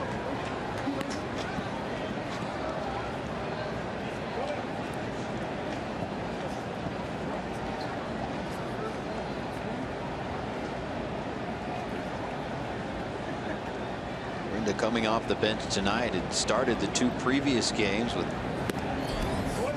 Adam Duvall still out with injury.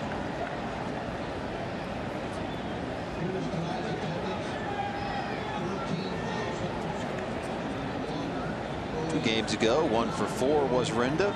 Last night, 1 for 3 with a walk. Take that back, 1 for 2 with a walk. So had a very nice sacrifice bunt. Might get a pitch to hit right here, Renda. 3-1 count. McGowan realizes that doesn't want that leadoff hitter on, not in a 1-run ball game. McGowan brings it outside and a leadoff walk for Tony Renda. Only the second walk of the night given up by Marlins pitching. In fact, it's only the 3rd walk in the game overall. Boy, there's the epitome of calm over there in that Marlin dugout. And that's one of the attributes that attracted the Marlins to Don Mattingly in the first place. Been a volatile franchise. A lot of crazy things going on. Player movement everywhere. Issues with the city, the stadium. You bring in Mr. Cool and Don Mattingly, hoping everything will calm down. Billy Hamilton, first pitch hacking. 4-6. They get the lead runner. Barely. They're going to take a look at it. Brian Price now moves to the top of the dugout steps, waiting for his video man to make a determination as to whether they want to ask for a review or not.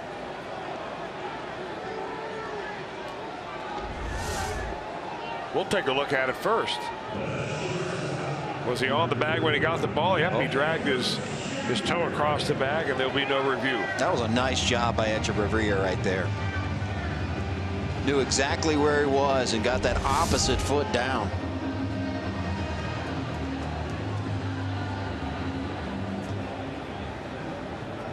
One out in the inning. I suppose even though Renda can run, flip-flopping Billy Hamilton at first base isn't the worst thing. There goes Billy. Nope, faked it. You know, I mentioned earlier that there is no real statistic that measures the effect that Billy Hamilton has, or somebody of Billy Hamilton's speed. I'm not talking about just a little bit plus speed. I'm talking about Hamilton's game-changing speed. The psychology of now what the pitcher is going to throw because he's afraid of a stolen base. Where all the infielders happen to be playing now because Billy Hamilton.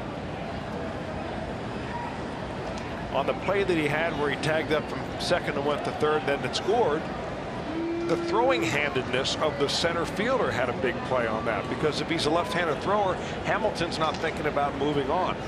So I make a statement that, well, you know, there's really no way to measure it. And I get killed on your favorite media, Twitter. My favorite? Well, what about runs scored? Or extra bases? I'm glad someone else is getting beaten up on there. I really believe that his effect, there he goes, is as much psychological as it is what you can put on black and white paper. And there's a great example right there. Jeff Mathis tries to throw the ball so fast and so quickly, knowing that's the only way he's going to get Billy Hamilton, that it takes him out of his comfort zone, and he doesn't even have a grip on the ball. So when they can come up with a formula for that, I'll be the first one to talk about it. Hamilton extends his major league lead in steals, his 52nd of the season. That is one Mathis would like to have back. A tough pitch to catch one, let alone coming up throwing, trying to get the best stealer in the game. 2-0 the count to Ivan De Jesus Jr. Time called. Tough task for De Jesus. McGowan versus right-handed hitters this year. Just a 144 average against him. That's the second lowest in all of Major League Baseball. Got a good slider.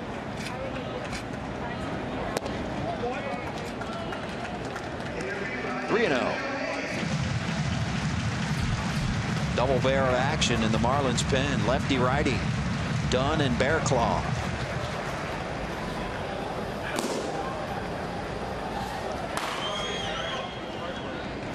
First base open and a 3-0 count.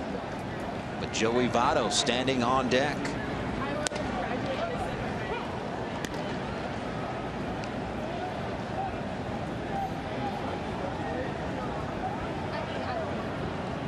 Could use a little insurance here. They had a 5-0 lead in this one.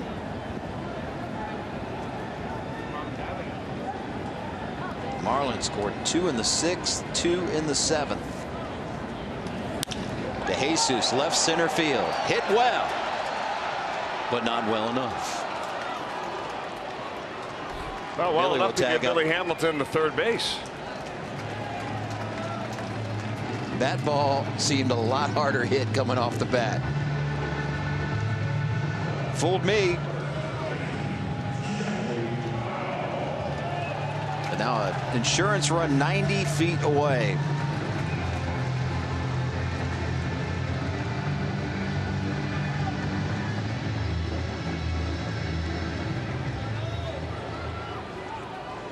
Oh for 2 nights so far for Joey.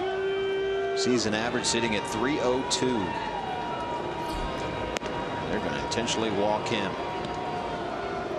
And this will set up a situation similar to last night, although the Reds have the lead tonight.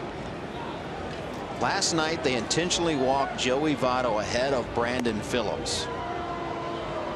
And during his career, it's happened 54 times in which Votto has been intentionally walked ahead of Phillips. And after last night's 2 RBI game-winning double, Brandon Phillips 548 average in these situations. So you know the old adage, hey, when they intentionally walk a guy, make them pay. You know, Phillips has done just that. Interesting you say that, because if you go back to the few years ago when Tony La Russa was managing the St. Louis Cardinals, he didn't really like to use the intentional walk for exactly that reason, the psychological effect that it had on the guy coming up. So often you'd see Yadier Molina setting up, 6 inches outside.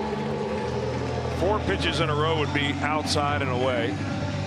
They'd walk him, but it wouldn't have the same effect of holding up 4 fingers and saying, we don't want to pitch to this guy, we'd rather pitch to that guy.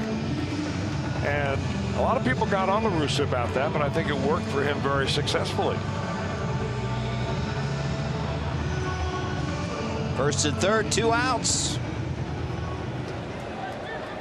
Let's see if he can do it again.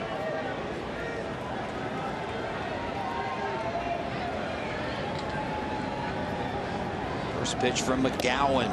Pulled the string.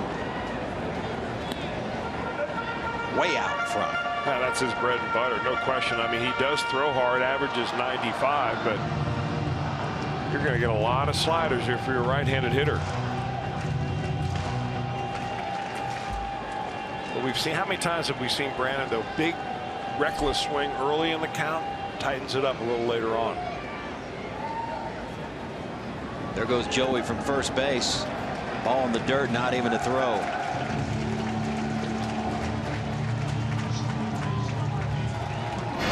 Last night, here it is. Punched it the other way.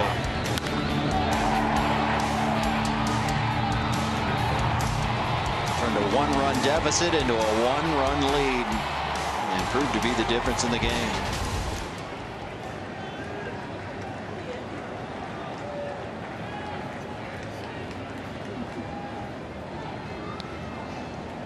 One ball, 1 strike.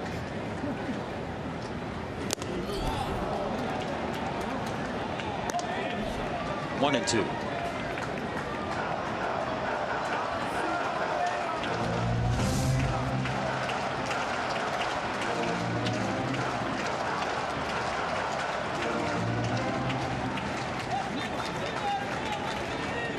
That is very close to Brandon Phillips' favorite spot.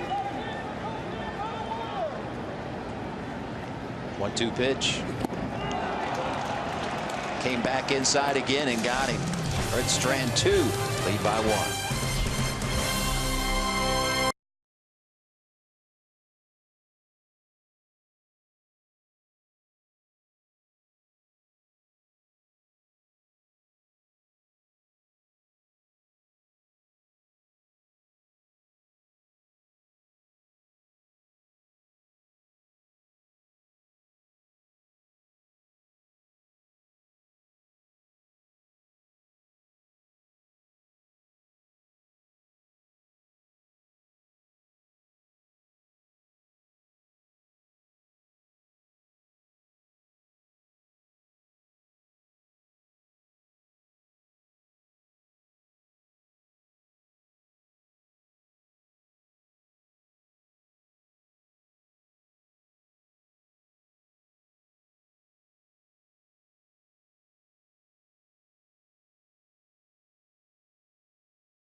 Ohio, make sure to stick around for Reds Live, brought to you by Performance Kings Honda, and get a complete recap, interviews, and much, much more.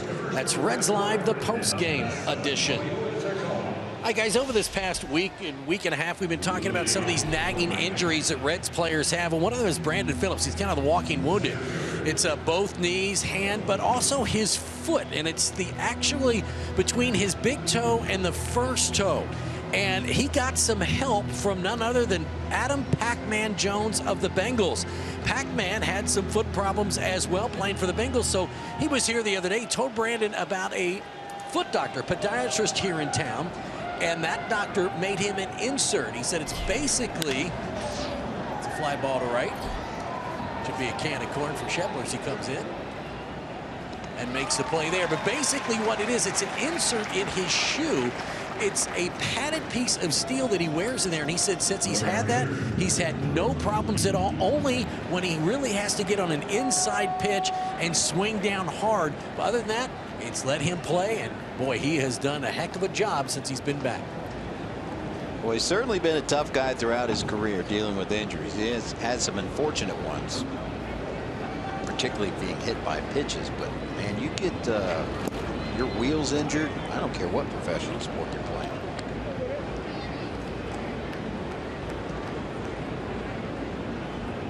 He guts it out. Man, he's been hitting consistently as well.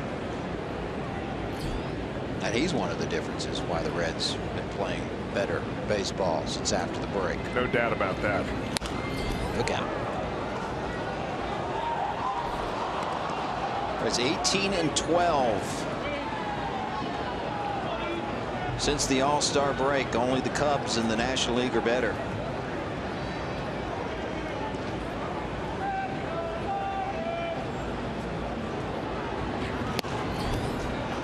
Strike call to Ichiro. Blake Wood stays in the game after coming on with 2 outs in the 7th, striking out Christian Yelich and limiting the damage to 2 in the inning.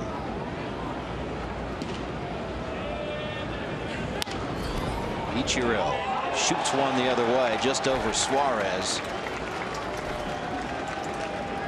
Second straight hit for Ichiro Suzuki in this game.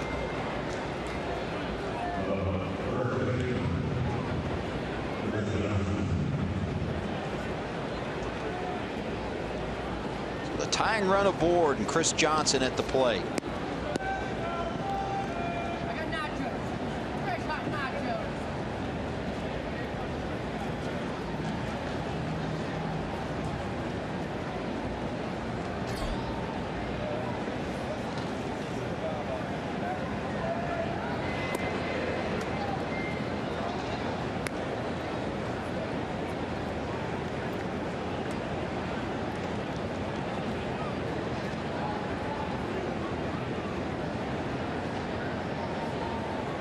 Ichiro will turn 43 years of age October 22nd. Still playing at a high level. There's always that argument now. Some people call him the hit king, but you don't want to say that too much around these parts. But I'll lay this stat on you, Chris Welsh. Ichiro got his first hit at 27 years of age in Major League Baseball. Okay. Most hits after their 27th birthday. Pete Rose, 3,353 hits. Ichiro, after his 27th birthday, after that base hit, 3,007. Got a ways to go. So Pete Rose betters him in that stat as well.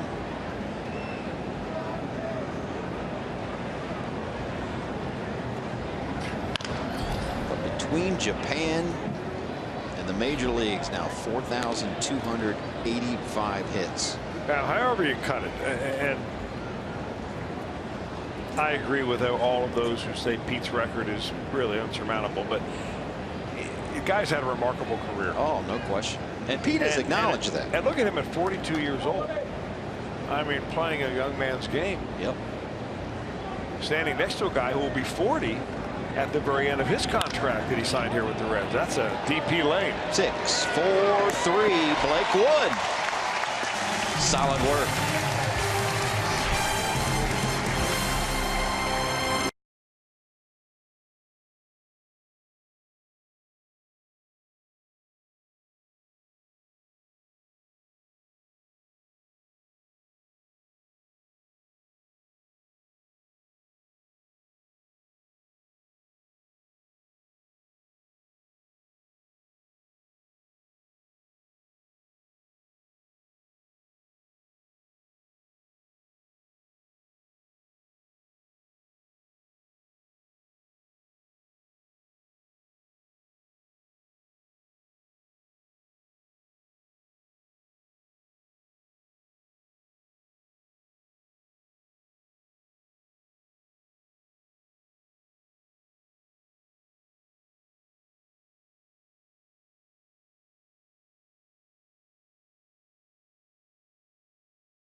Fox Sports Ohio has been brought to you by Kroger. Stop by your neighborhood Kroger to save big store-wide. Great food, low prices at Kroger. And by Toyota. For over 30 offers, visit buyatoyota.com. Toyota, let's go places. What a job they've done in the banks that you saw there on that shot, the Banks project around the ballpark. Solid work by Blake Wood. Again. Chatting it up with pitching coach Mac Jenkins as he preserves the Reds' 5-4 lead, and a new pitcher on for Miami. It's Kyle Bearclaw. Well, another pitcher that is pushing 60 appearances on this Marlins bullpen staff. And they've got a bunch of games left in this season yet. Bottom half of the order for Bearclaw.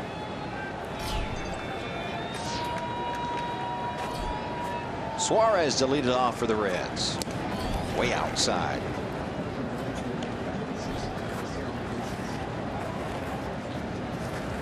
And before today's game, Brian Price was talking about Tony Cingrani and whether or not Cingrani, who's gotten most of the save chances, whether he would be the closer for this team. Now, he has worked on back-to-back nights, has Cingrani.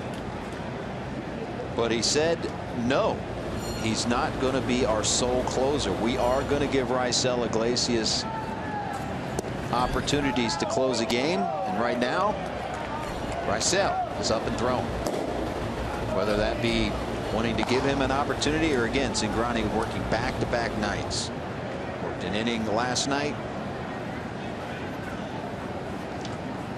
and an inning the night before. I'm really happy and refreshed to hear that from Brian Price. I think so many times managers paint themselves into a corner by having a closer, and it could be the general manager that says, hey, here's your closer, you better use him. But it seems like every time there's a save opportunity, the same guy runs out there. And even if it's an easy opportunity,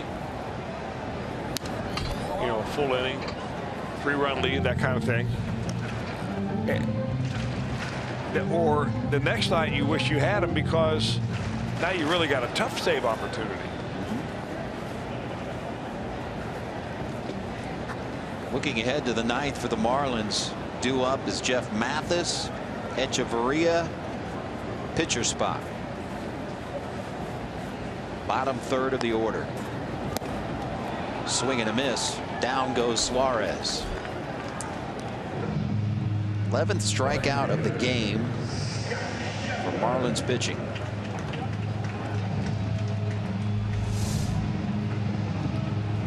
Nice little grouping of pitches right down there on the lower edge of the strike zone.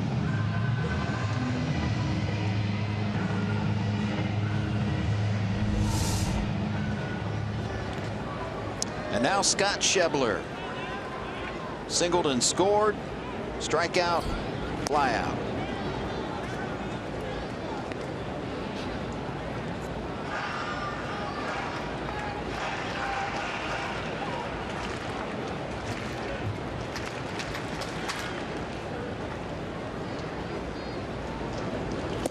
Just picking up the game, the Reds ran Jose Fernandez early.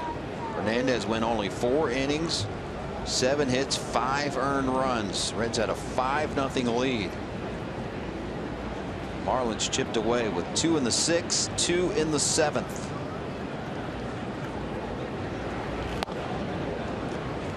Two off of Dan Straley, who went 6 innings, 2 earned runs, and 2 off of Jumbo Diaz in his 2/3 of an inning work.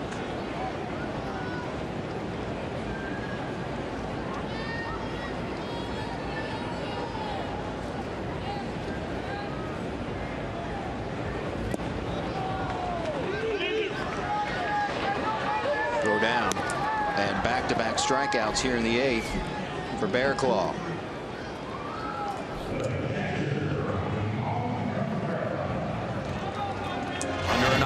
Moon in the 2nd. Our Volkswagen drive of the game. Ramon Cabrera off of Jose Fernandez. 3-run shot into the moon deck. First home run of the season for Cabrera. And the big blow in this game as Ramon steps in with 2 outs and nobody on.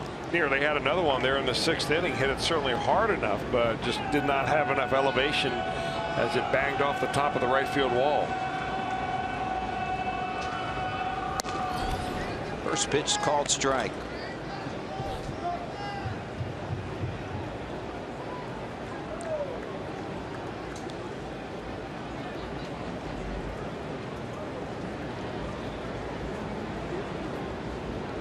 Bearclaw bringing it outside, 1-1.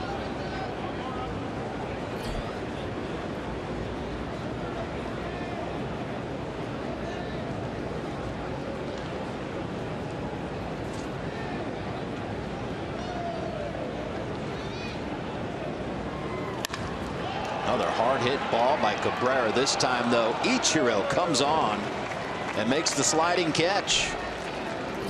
At 42 years of age, man could still play the game. Ichiro Suzuki.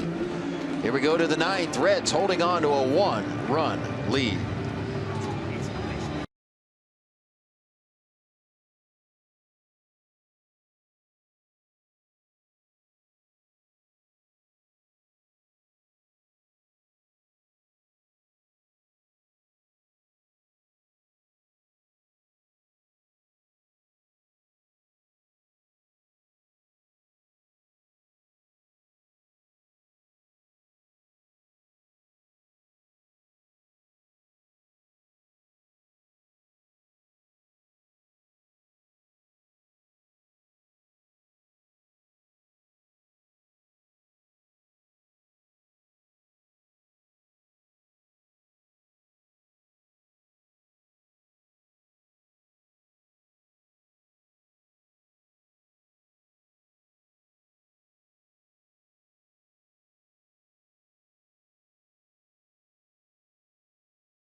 Earlier in the game, time for our Miller Time moment, brought to you by Miller Lite. Let's take you back to the third inning. Brandon Phillips line drive center field.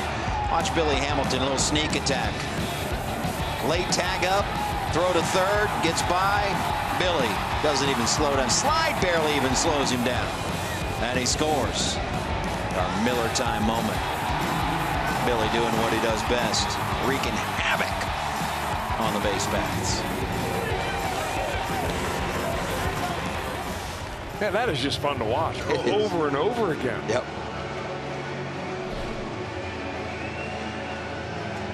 Can you show me how to put that on my phone so that every time it rings, I get that little action by Billy Hamilton? That's fun. I don't know if I can get that on your phone or not, but give it a shot. Pinch hitter now. It's JT Realmuto. Now Iglesias now down at the bottom of the order. Realmuto is the starting catcher the first 3 games. Good hitter. Fully badly. 0-2.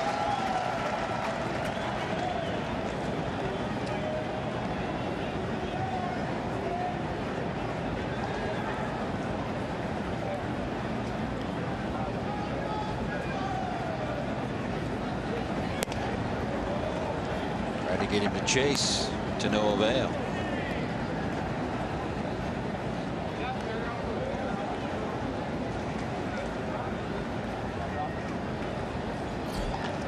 Here comes the 1-2.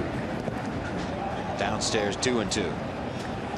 So back-to-back breaking balls by Iglesias right there. But if you notice, the first one was a sidearm job, and then the second one was overhand. So he wants to make sure that wherever he throws his arm angle, he'll throw all the different pitches from each of those slots. Iglesias looking for a second big league save. Swing and a miss. He's 2 outs away from it.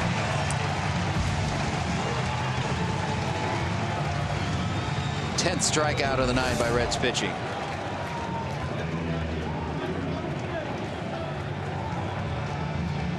Now the slider, you see the spin, and just kind of just floats right away from Realmuto as it gets to the outside corner. Iglesias notched his first career save back on August 9th in St. Louis. It was a 7-4 Reds victory. He worked a scoreless ninth. Now trying to do the same thing here, albeit this time a 1-run lead. Now he's facing a young man who also grew up in Cuba. They're only a year apart in age. Don't know if they know each other personally. Probably do, though. Well, that's nasty. 94 from way down around Laredo.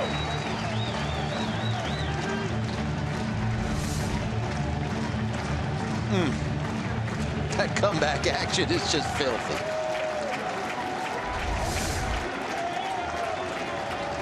0-2 pitch.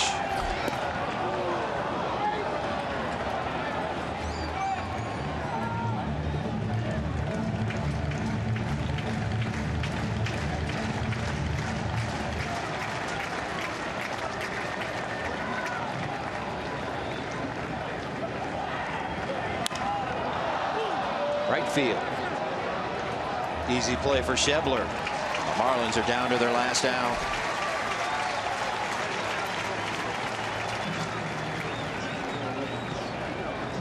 Now another pinch hitter, Miguel Rojas. Could be the last hope for Miami.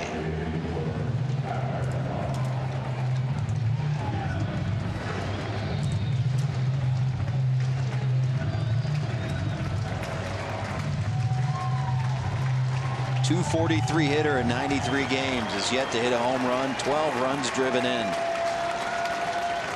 Iglesias v. Rojas. 2 outs in the 9th. Ground ball towards Phillips. On to Votto, and the Reds take their 3rd straight over the Marlins to take 3 out of 4 in the series. Rysell, his 2nd career big league save. And the Reds continue their much better play since the All-Star break. Now 19-12, and their 8th series victory since the break as well. We'll be back with more right after this.